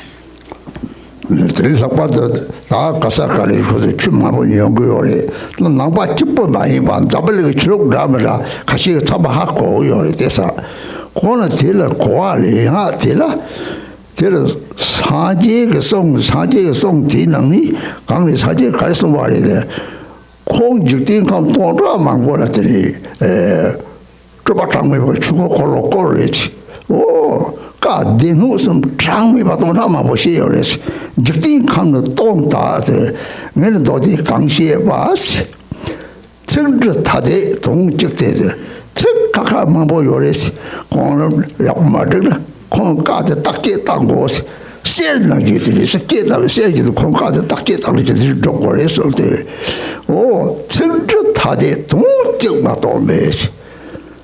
가면 동적디까지 또 사족선 나봤니. 뒤는 동담 대바 나지 니메와데 하고구나.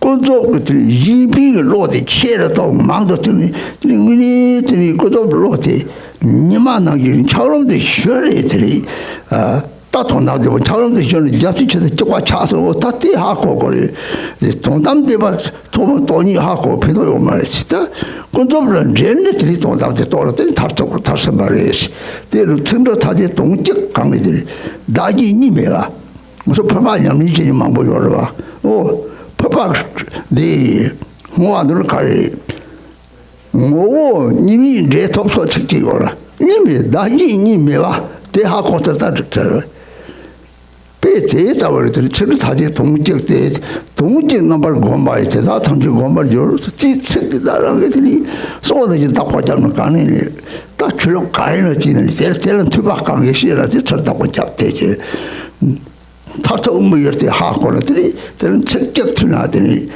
때려 동다요 봐 차디어네 때문에 좀 따라라는 건지 딱 그래시아는 들이 좀 다시금 삼삼은 내봐야 딴 거요 또 저번에는 투박 탐지 대단히 요거요 성당적 탐지 대는 용무식을 그랬지 동적들은 더 좋고 그랬지 대기 좀 보여 그랬지 주님과 감이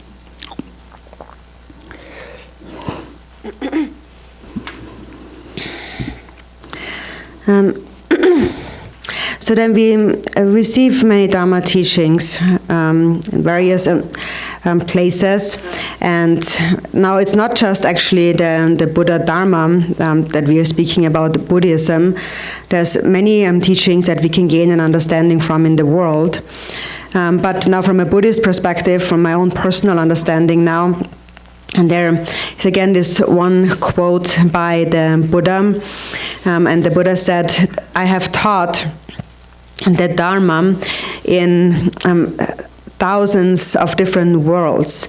In thousands of different worlds, countless of my emanations appeared where I turned the wheel of Dharma. And I have taught the 3 scripture collections, the sutras and so forth, in limitless ways. So he said that I have taught the sutras, the teachings in thousands of worlds, and while my words were distinct, were different, the meaning of those words is one and the same. And when the meaning is practiced, the essential meaning is practiced, then you have practiced all of my teachings. So there are many words that have a single meaning. The Buddha himself also said that we should analyze his teachings just like rubbing gold. We should really analyze it. So what does it mean to say there are many words, but they all have the same meaning? What is that one and the same meaning? It is the twofold bodhicitta, or the twofold truth. And within that, ultimately, there is the ultimate truth. So ultimately, what is to be realized is the non-duality of self and other. And in order to realize that, we must first rely on the relative truth of altruism. We must increase and develop, cultivate altruism. The mind of the relative bodhicitta, which is like the sun that melts the ice block. And when the ice block becomes melted, you will naturally see the ultimate truth. It is like the ice becoming one with the ocean water. So this is what is to be realized ultimately. But it is of no benefit if you go straight to the ultimate and say, I understand emptiness. That in itself is not beneficial. First, we must connect to the relative, and then being infused with the relative bodhicitta, this is the way to perfect the ultimate truth, to reach the furthest limit to ultimate reality. So that's the single meaning of all these many words. It is to realize the non-duality of self and other.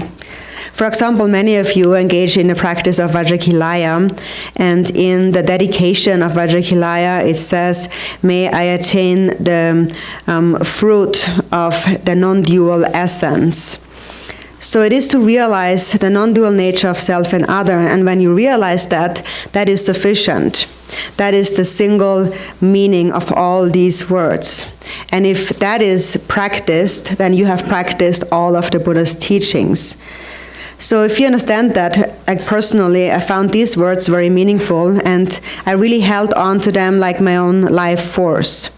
And actually, the essence of all different religions or lineages is really contained within that. The ultimate fruition is really just that, the ultimate, to realize the ultimate truth. Now, for as long as one thinks that all these religions and lineages are all separate, a lot of harm can potentially be caused. And that is the cause of all the conflict, the wars in the world, the wars between countries, wars within countries, and so forth. So therefore, it is very important to always come back to the single essence, especially now when you're listening to the Dharma teachings.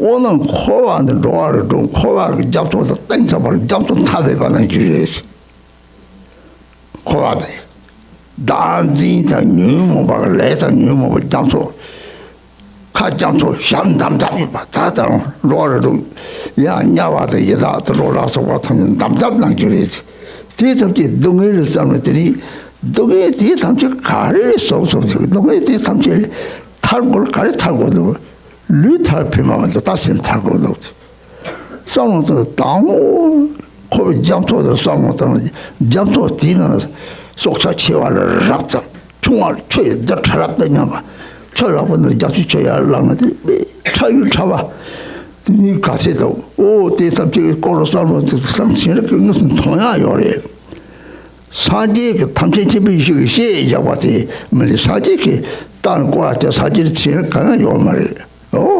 요말 그래서 이런 공 탐진집이 시라고 시행을 따뜻한 것을 치는 통틀이 대상 제일 때에는 학벌도 사지가 사지에서 받은 용지들이 때를 통해 사지 동들이 사지를 지체를 쳐줘 들테로 땅에 잡수 쳐버렸어 잡도는 저렇게 로트볼 배 세배 잡도를 저기 배랬어 Three roar dong darin jor chini de dawaji jowacho rajo nga jinjor nga del jowacho dawaji mkhone vetera som de ship de reri solo samotang tesina gom yakshu sterilo tine muni soajina tatata yawaji da masong matang to nyam de yore so nyima reri de samotang tang 초아심으로 초아 레지형도 지 초아되게 초아적이 직식해요. 오, 제지고래 랑집은 사람들이 초아돼. 땅아 마찬가지로 나사미는 적. 밤들 강림이는 적 사고에 말이 다들이들 맞아봐야 봐. 야, 당절 치가 처음 맞아봤다는 자로는 되게 싸움도 다다당서 당절이가 와대 싸움도 다 많이 배저 장선성도 이거는 양타양도 싸움도 다 배지 자체에서 되라 초강이 제거부터 강송이들이 하고 대들을 파 고잡이야 하면 요 말에 별이 시추로 som도 냐와를 찌르 타야 메시지 파티티라고 차도 오 냐와가 치치 드니르 발로마 자디 배서 싸움도 배라 탕체로다 장지골 말이야. 장지골을 쓰지 싸움도 딱 문이 패려. 장지골을 싸움도 딱 매그 마냥 잡을린 그 매그 마냥 도마 창적 마냥들 딱 문이 있어. 뒤지를 싸움도 속차지 초와 뉴모와 대왕 되바다 동안도 되고 다 지그리지. 별도 무슨 사자들 가다오나 속자들 직발 가서 사버가 들어오고 나는 살아오던 다 다른 것을 가리로 떼서 장을 쳐와 가리도 오 속자들 미설 내열와 가라면서 가신 큰 시라고 배 차장들이 찌빠찌빠고 되는 거도 셔터고 됐어 뭐든 하래야 담을이 자체 모르겠어 무슨 죄들이 싸웠다나 대주 초라도 깨지 다들 체듯이 봐 돌다들이 못당을 돼서 심박을 저런 배나 남 다고 있어자고 배때는 게 문에 전에 패그래 들기 못된지 갈고 로도 이제 검 다티 양장도 공부하다 상을 곰비야 그대로도 이제 산들네 들이 다 통담대 봐 공부 사족성 공부 연구요래 데레 탈라더니 나디는 탈고 요래 나디는 살이 유모토리 탈차가래 대인으로 사족성 가고 요래 오 대사족성 요리 배용적 매번 이맥 요바가 기상상 매바가 좀 소라고 성었던 들이 랑참 라송대로 그래서 참 들이 센터 초아를 제거를 어때래서 고수들이 과래 대시다 팬도 말이 좀 뭐저거 선거리 고아 림바 잡아래지 고로서 돌로 림바 잡기 고로래지 고아 그러면 좀 용고 용아 그러면 또 가리 머리도 다치 보이나 강한 배 빠고 뛰나 나 머리도 다치 보이지 머리들 때 땅에 딱 가르치고 또 산초스를 타고 그래 산이 진짜 샘도고 그래 저거도 말이지 말아리 배 콜루 나와는 로 말이지 족샘 나와는 로를 그래 제래양 고아치고 그래 샘 나와는 로는 다지 마커 뉴무와 마커 끝이라고 그러다 그리고 다 삼체 그거 담조를 tou치 대해서는 포화 잡고 땡사봐 잡고 치고다 들이 가는 눈이 매트 맞을 때니 너부터 다 베트라 다 너부터 가리다 사족을 뒤로 삼었다 양도 삼었다 들이 지기 니술 남주를 받아 하래야는 남아사제베 라고 하더래 이용티 심로서 제거도 대답을 주로 하면 대답을 깨나서 소소한 배나 로충디시라 대박 요시요 말이 나 로그에서 당하듯이 로마도 살 때라고 착해요래 들으셨더니 상모다 공자주 기체 보여래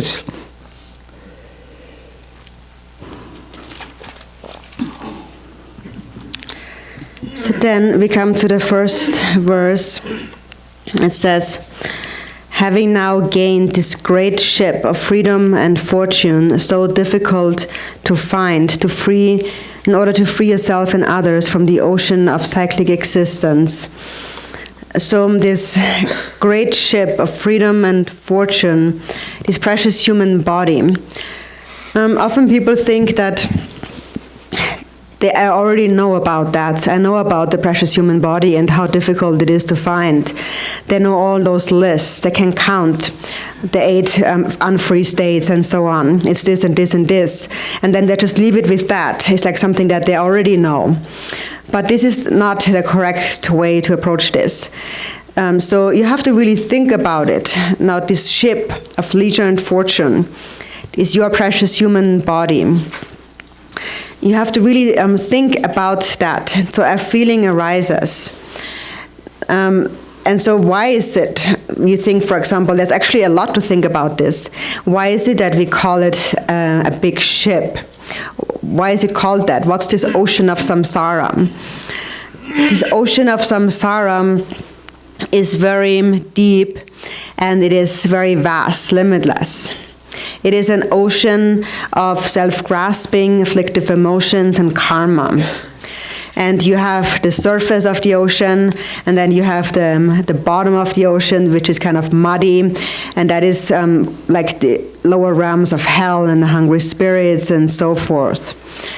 So you think about the suffering that is experienced in other realms. Where does it come from? And how can we become free from suffering? There is no benefit in just freeing your body. You have to free your mind. So first, when you look at a normal ocean, there are so many different beings in there. Some are very large, like a mountain, and some are very tiny atomic particles, or like a drop of water that you might pick up, very subtle. there is an endless number of sentient beings. And nowadays, as science has developed, scientists can actually tell us how many beings there are. When the Buddha was alive, the Buddha actually already told us all of that with his omniscient wisdom. The Buddha didn't know that because he went on an expedition as a scientist finding out how many beings there are, but the Buddha knew that with his omniscient mind. And nowadays, scientists are also finding out, and so they can apply many of the Buddha's teachings. So that's the quality, really, of the Buddha's knowledge, something that the Buddha already knew. And so when we know that, first of all, then our trust in the Buddha's words will increase more and more. And so then as you keep thinking about that, you think that this ocean of samsara is truly vast. But now I have this ship. A ship can travel on the surface of the ocean. It can cross the ocean. So the ocean is an example of those 6 realms of samsara. And when we study the difficulty of finding a precious human body, there are many different lists. For example, there are the 8 unfree states, and then there are the 10 or 8 freedoms and 10 leisures, and the 10 leisures are divided into 2 groups. So there is 5 that are personal, and then there is 5 that are outside of oneself. And there's many very detailed explanations on that. And actually, if you think about all of these very carefully, that actually becomes the best meditation. Then a real feeling actually arises. And that's actually the actual meditation. So when you think about these different realms, for example, we cannot see the hell realm or the hungry spirit realm. We can see the humans and the animals coexisting. And if you keep thinking about their suffering and so on, each and every day, a real feeling arises in your mind. And the way it works is that one kind of feeling destroys another kind of feeling. So the feeling to be destroyed is the thought of this life is a happy one. As long as I'm not freezing, I'm fine. As long as I'm not sick, I'm happy. As long as I have no financial difficulties, that's enough. That's all I want. So that's the kind of state of mind we want to overcome by thinking about these things, thinking about the difficulty of finding a precious human body and the impermanence of this life, death. And when we think about that, it is explained to think about the precious human body in terms of numbers, illustrations, and examples. And so, actually, speaking from my own experience, having reflected on that quite a bit myself, I found that when you think about examples, actually, personally, I find that no special feeling arises within me. So I basically closed the door to that reflection, because even like in other religions, like in Christianity, for example, it almost becomes hopeless in that way. So then they would say that you will go to hell, and if you go to hell, then you will never be free, and that's the end. So if you think about that, or if you think about, in a Buddhist sense, the long lifespan of hell, it's very exhausting for the mind to think about that. And so therefore I found it more beneficial, more useful to think about the numbers. So the numbers I found really very beneficial. For example, you contrast the world's population of human beings with an ants colony. There is more ants than there are human beings in the world. So when you think about that, you really realize there's really a big difference. So a real feeling arises.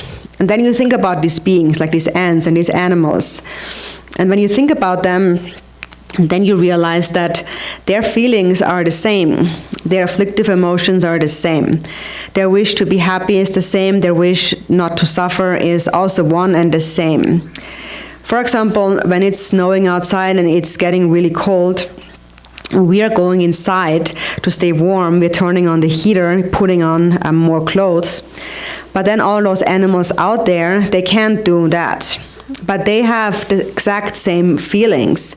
They have the same sensations of heat and cold like we do. And how do we feel, even if it's just a little bit cold? But they are out there, freezing in the cold and also starving to death, finding no food to eat. Their feeling, their experience is exactly the same as we would experience it. So when you think about that, then a real feeling will arise within you. And that's really precious when that arises, when it really comes from within you. And then, actually, when that feeling arises, and then you begin to think about karma and what leads to this kind of suffering and so on, then that really closes the door to the attachment to this life. So it is basically like we have to wash, like applying soap and so on, have to wash our attachment to this life. For example, Khenpo Tenzin can teach that very excellently. He holds these classes on the 4 thoughts that turn the mind over and over again. And actually that becomes the best meditation.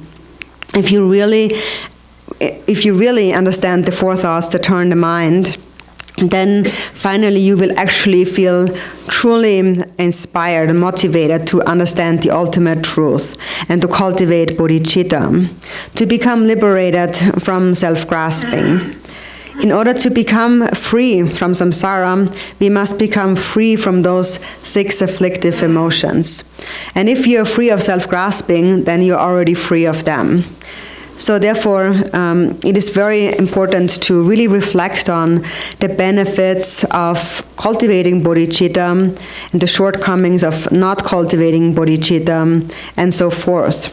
Because if you really understand that clearly, the loss of not having bodhicitta and the advantage of having bodhicitta, then you will be able to really keep your discipline very, very clearly. So when a real feeling arises, and this is how it has happened to me, when a real feeling arises, then a certainty arises. If that feeling doesn't arise and you just feel that, oh, I understand that, then it's not so beneficial. Actually, Khenpo Munsel Rinpoche had said, and a mere understanding is just like a patch that you put on like a kind of a ripped clothing or so, a patch. A patch can just fall off again. So it's not enough to just understand something. He said you also must experience it, and moreover you must attain realization of it. And what is it when you realize that? When you realize the preciousness of a human birth? Then even if you're very poor, you would think that even though I have nothing, I'm like a beggar, I still have a precious human body, and that's most precious. The meaning to be accomplished in this human life is bodhicitta. That is what I want to bring with me by any means when I die. This is what you need to bring with you. Because the mind goes on. The body does not go on. Also, Milarepa had said that it's not your body that goes to hell, it's your mind that goes to hell. And actually, these words are very meaningful. So therefore, what this is really saying here is please don't bring with you the afflictive emotions. Bring with you loving kindness, love. So this is how to use this ship to cross the vast and deep ocean of samsara. So this ship is your precious human body. It is like a precious jewel. That is the precious jewel really is bodhicitta. That's the jewel to be found in this life. So if you think about this over and over again, you will feel quite amazed by the teachings of the Buddha, the view and the meditation, the practice that the Buddha gave. And so by reflecting in this way, I myself have given rise to that feeling. And because I myself have experienced it, I am passing that on to my Dharma friends. When I was very young, I was actually also not really able to cultivate perfect faith in all of this. And only later, after age of 50 or so, I began to think about this over and over again. And throughout my life, finally, I really found that a real feeling and understanding of this has arisen. So it's very important to approach the practice in this way. bella joy con i barcason joy con i barcama to ba ji su son na jik su wen je nya de thoso ben mlu de tshom lo chra tin de mlu lu to go re ten bella rogem do ba tu song na tri di yang ta de mlu mo je to tri da jo chi di to ta du sa ji kon ma to ro pe ti ta song go re joy con i barcama ti just sabada kin ji le tin Trin na chik so la de yang de yang de ba mang ta ta song de chik so go song ba ri trin ti to sang tang ya tri de jewa junjok de jewa chen bo yo le ti junjok mo na trin song chi ji yang de tri ta ta cham ya And then it is explained, the difficulty of finding a human body, a precious human body, is explained in terms of its causes. And regarding that, Lord Chigden Sumgyon had said, if you only observe a single vow, that leads to the attainment of nirvana. Actually, it is said that the attainment of a precious human body is the result of observing ethical discipline. So, for example, if you just keep only that vow of not engaging in sexual misconduct over and over again, then again and again you will find a precious human body, a perfect precious human body. And ultimately, it becomes the cause of attaining enlightenment. So, in terms of the cause that makes it so difficult to obtain a precious human body, the actual cause is really love and compassion. But then with that as a basis, if you observe only a single vow, that can become the cause of nirvana, as Lord Chigden Sumgyon had said. So today I ask you to reflect upon that. And the Bodhicharya Avataram, Shantideva's dedication, is really related to these teachings. So we will dedicate by reciting the dedication of Shantideva, also because it's the first day of the new year. And we stop the teachings here. On page 61. Is there anyone who needs a book? Page 61.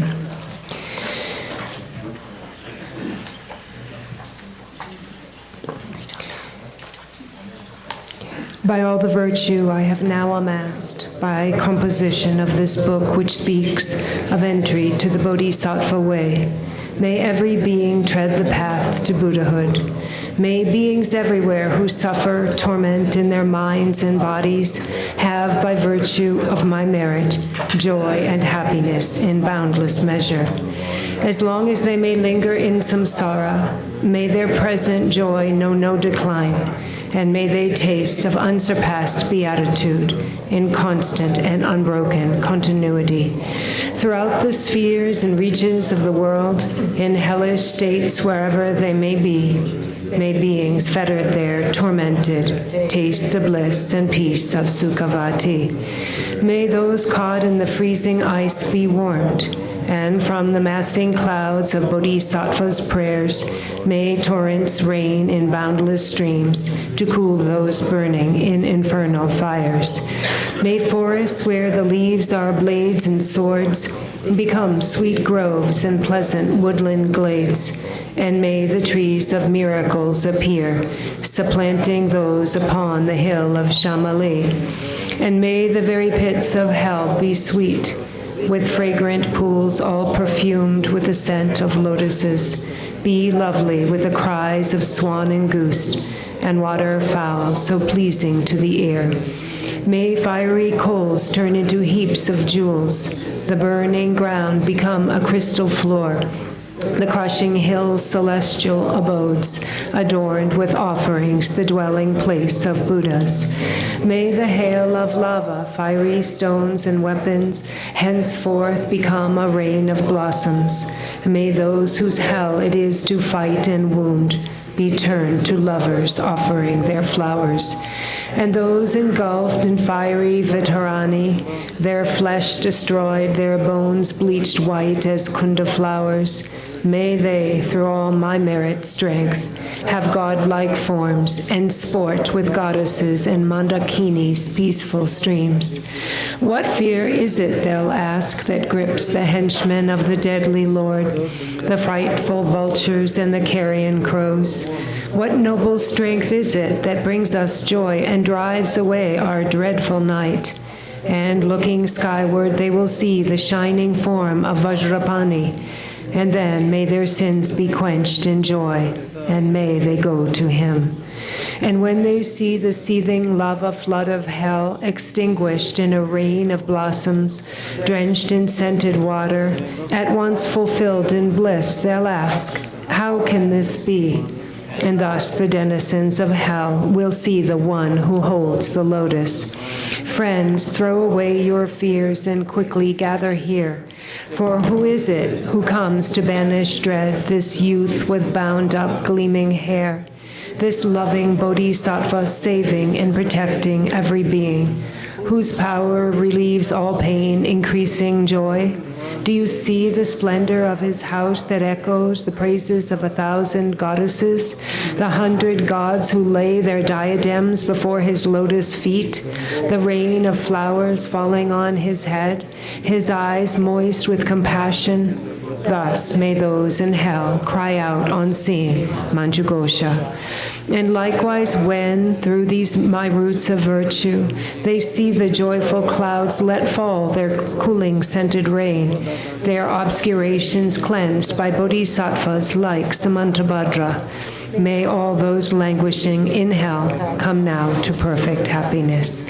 And may the stooping animals be freed from fear of being preyed upon each other's food, and may the famished spirits have such joy as those who dwell within the northern continent, and may they be replete and satisfied by streams of milk that pour from noble Avalokita's hand, and bathing in it may they be refreshed and cooled, and may the blind receive their sight, and may the deaf begin to hear, and women near their time bring forth, like Maya Devi, free from any pain. And may the naked now be clothed, and all the hungry eat their fill, and may those parched with thirst receive pure waters and delicious drink. And may the poor and destitute find wealth, the haggard and the careworn joy. May confidence relieve those in despair, and bring them steadfastness and every excellence. May every being ailing with disease be free at once from every malady. May all the sickness that afflicts the living be instantly and permanently healed. May those who go in dread have no more fear. May captives be unchained and now set free, and may the weak receive their strength. May living beings help each other in kindness. May travelers upon the road find happiness no matter where they go, and may they gain without the need of toil the goals on which they set their hearts. May those who put to sea in boat or ship attain the ports that they desire, and may they safely come to shore and sweet reunion with their kith and kin. May those who lose their way and stray in misery find fellow travelers, and safe from the threat of thieves and savage beasts, be tireless and their journey light. May children and the old, the weak, protectorless, bewildered in the wild and pathless wastes, and those whose minds are dulled, and all who are insane, have pure celestial beings as their guardians. May all attain the human state, and be possessed of wisdom, faith, and love, with perfect livelihood and sustenance. May they have mindfulness throughout their lives. May everyone have unrestricted wealth, just like the treasury of space, enjoying it according to their wish, without a trace of harm or enmity. May beings destitute of splendor become magnificent and bright, and those worn down by toil and drudgery acquire great beauty and perfection. May all the women in this world attain the strength of masculinity, and may the lowly come to excellence proud and haughty lose their arrogance. And thus, by all this merit I have gained, may every being, leaving none aside, abandon all evil ways, embracing goodness now and evermore. From bodhicitta may they never separate, and constantly engage in bodhisattva deeds. May they be accepted as disciples by the Buddhas and turn aside from what is Mara's work. And may these beings, each and every one, enjoy an unsurpassed longevity, living always in contentment. May the very name of death be strange to them. On every side, in all the 10 directions, may groves of wish-fulfilling trees abound, resounding with the sweetness of the teachings spoken by the Buddhas and their bodhisattva children. And may the earth be wholesome everywhere, free from boulders, cliffs, and chasms, flat and even like a level palm, and smooth like lapis lazuli. And for many circles of disciples, may multitudes of bodhisattvas rise in every land, adorning them with every excellence. From bird song and the sighing of the trees, from shafts of light and from the sky itself, may living beings, each and every one, perceive the constant sound of Dharma. May they come into the presence of the Buddhas and meet with bodhisattvas, offsprings of the same, with clouds of offerings unbounded. May the teachers of the world be worshipped. May kindly spirits bring the rains on time, for a harvest to be rich and plentiful. May princes rule according to the truth, and may the world be blessed with all prosperity. May medicines be strong and full of virtue.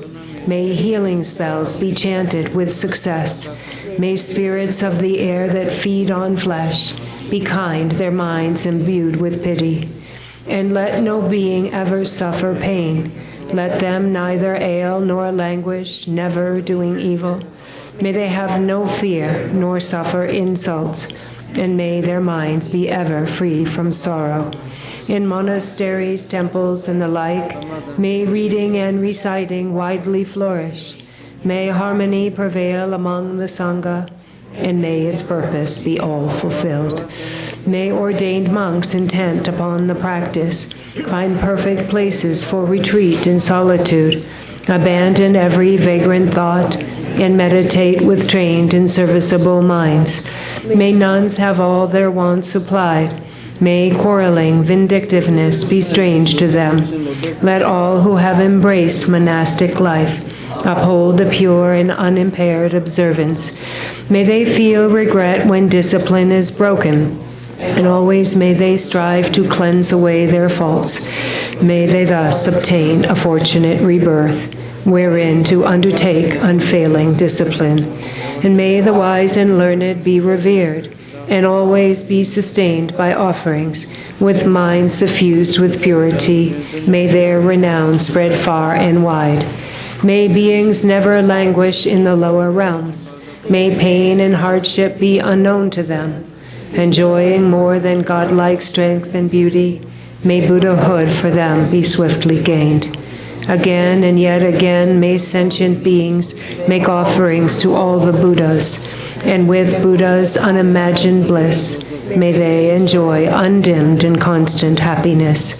May all the bodhisattvas now fulfill their high intention for the sake of beings, and sentient beings likewise now receive the good the Buddhas have in store for them. And may the Arhats and Pratyeka Buddhas at length attain their perfect happiness, and may I also, through Manjushri's kindness, reach the ground of perfect joy. And throughout the stream of all my lives, embrace monastic ordination. Thus may I abide sustained by simple, ordinary fare, and in every life obtain a dwelling place and perfect solitude. Whenever I desire to gaze on him, or put to him the slightest question, may I behold the unobstructed vision of Manjughosha, my protector. To satisfy the needs of beings dwelling in the 10 directions to the margins of the sky, may I reflect in every deed the perfect exploits of Manjushri. And now, as long as space endures, as long as there are beings to be found, may I continue likewise to remain, to drive away the sorrows of the world, the pain and sorrow of all lingering beings. May they ripen wholly on myself, and may the virtuous company of Bodhisattvas bring about the happiness of beings. May the doctrine, only remedy for suffering, the source of every bliss and happiness, be nurtured and upheld with reverence, and throughout a vast continuous of time endure. And now to Manju Gosha I prostrate, whose kindness is the wellspring of my good intent, and to my virtuous friends I also bow, whose inspiration gave me strength to grow.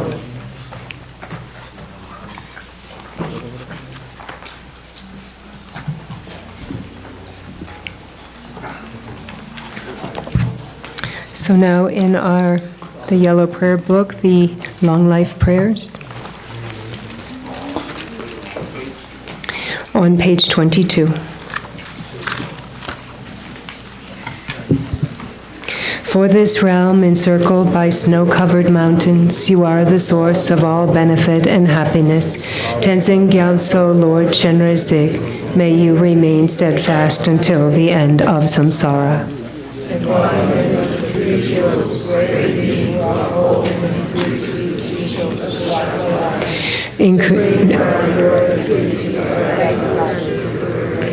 May you, the precious Guru, who accomplishes everything spontaneously, live long. Holder of the teachings of Lord Drigungpa, great Lord of the Three Jewels, through the power of your peerless compassion and holy Dharma's peace and light, you bring relief to beings.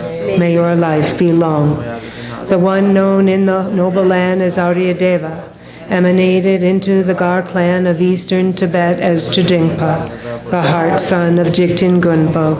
May the life of the glorious Garchen remain steadfast for 100 aeons. Crown of the Shakyas, kind friend to strangers, the 17 great Panditas, Tilopa, Naropa, Marpa, Milarepa, Gampopa, Jigten Sungun, and their lineage heirs, please bestow good fortune and auspiciousness.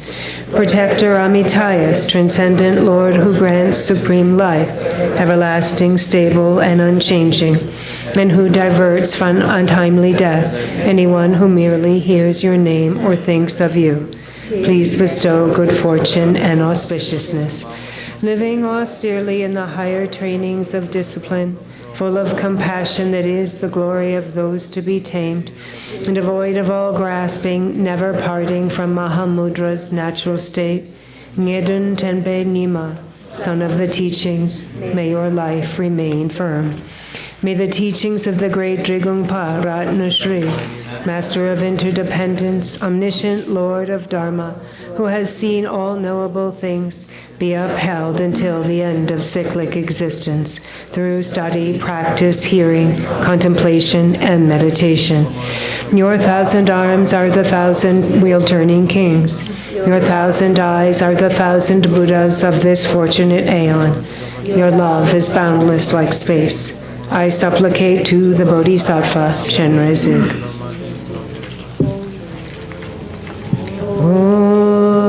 Mani Padme Ore, Mani Padme Ore, Mani Padme Ore,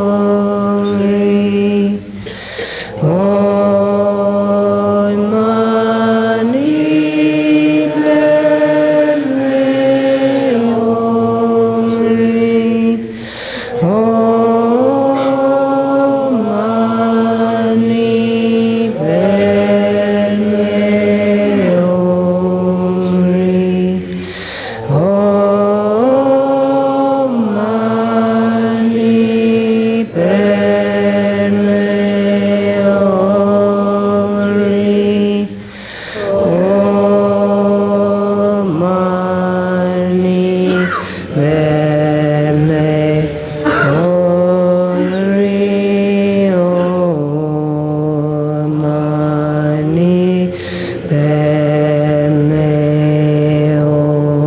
Omri Gewadi in your Duda Tenrezi Kwang Drup Jorne Droa Chikyang Malupa Dei Sala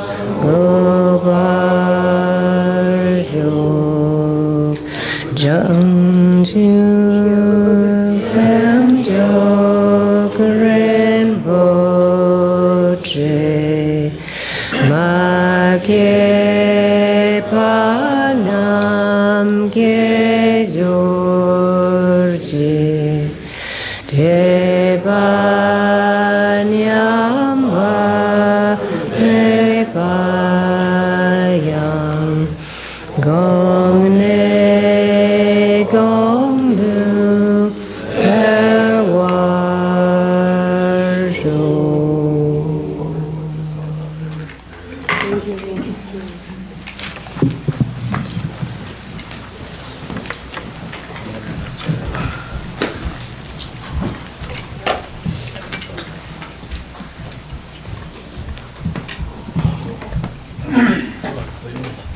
아, 저 사람까지 오면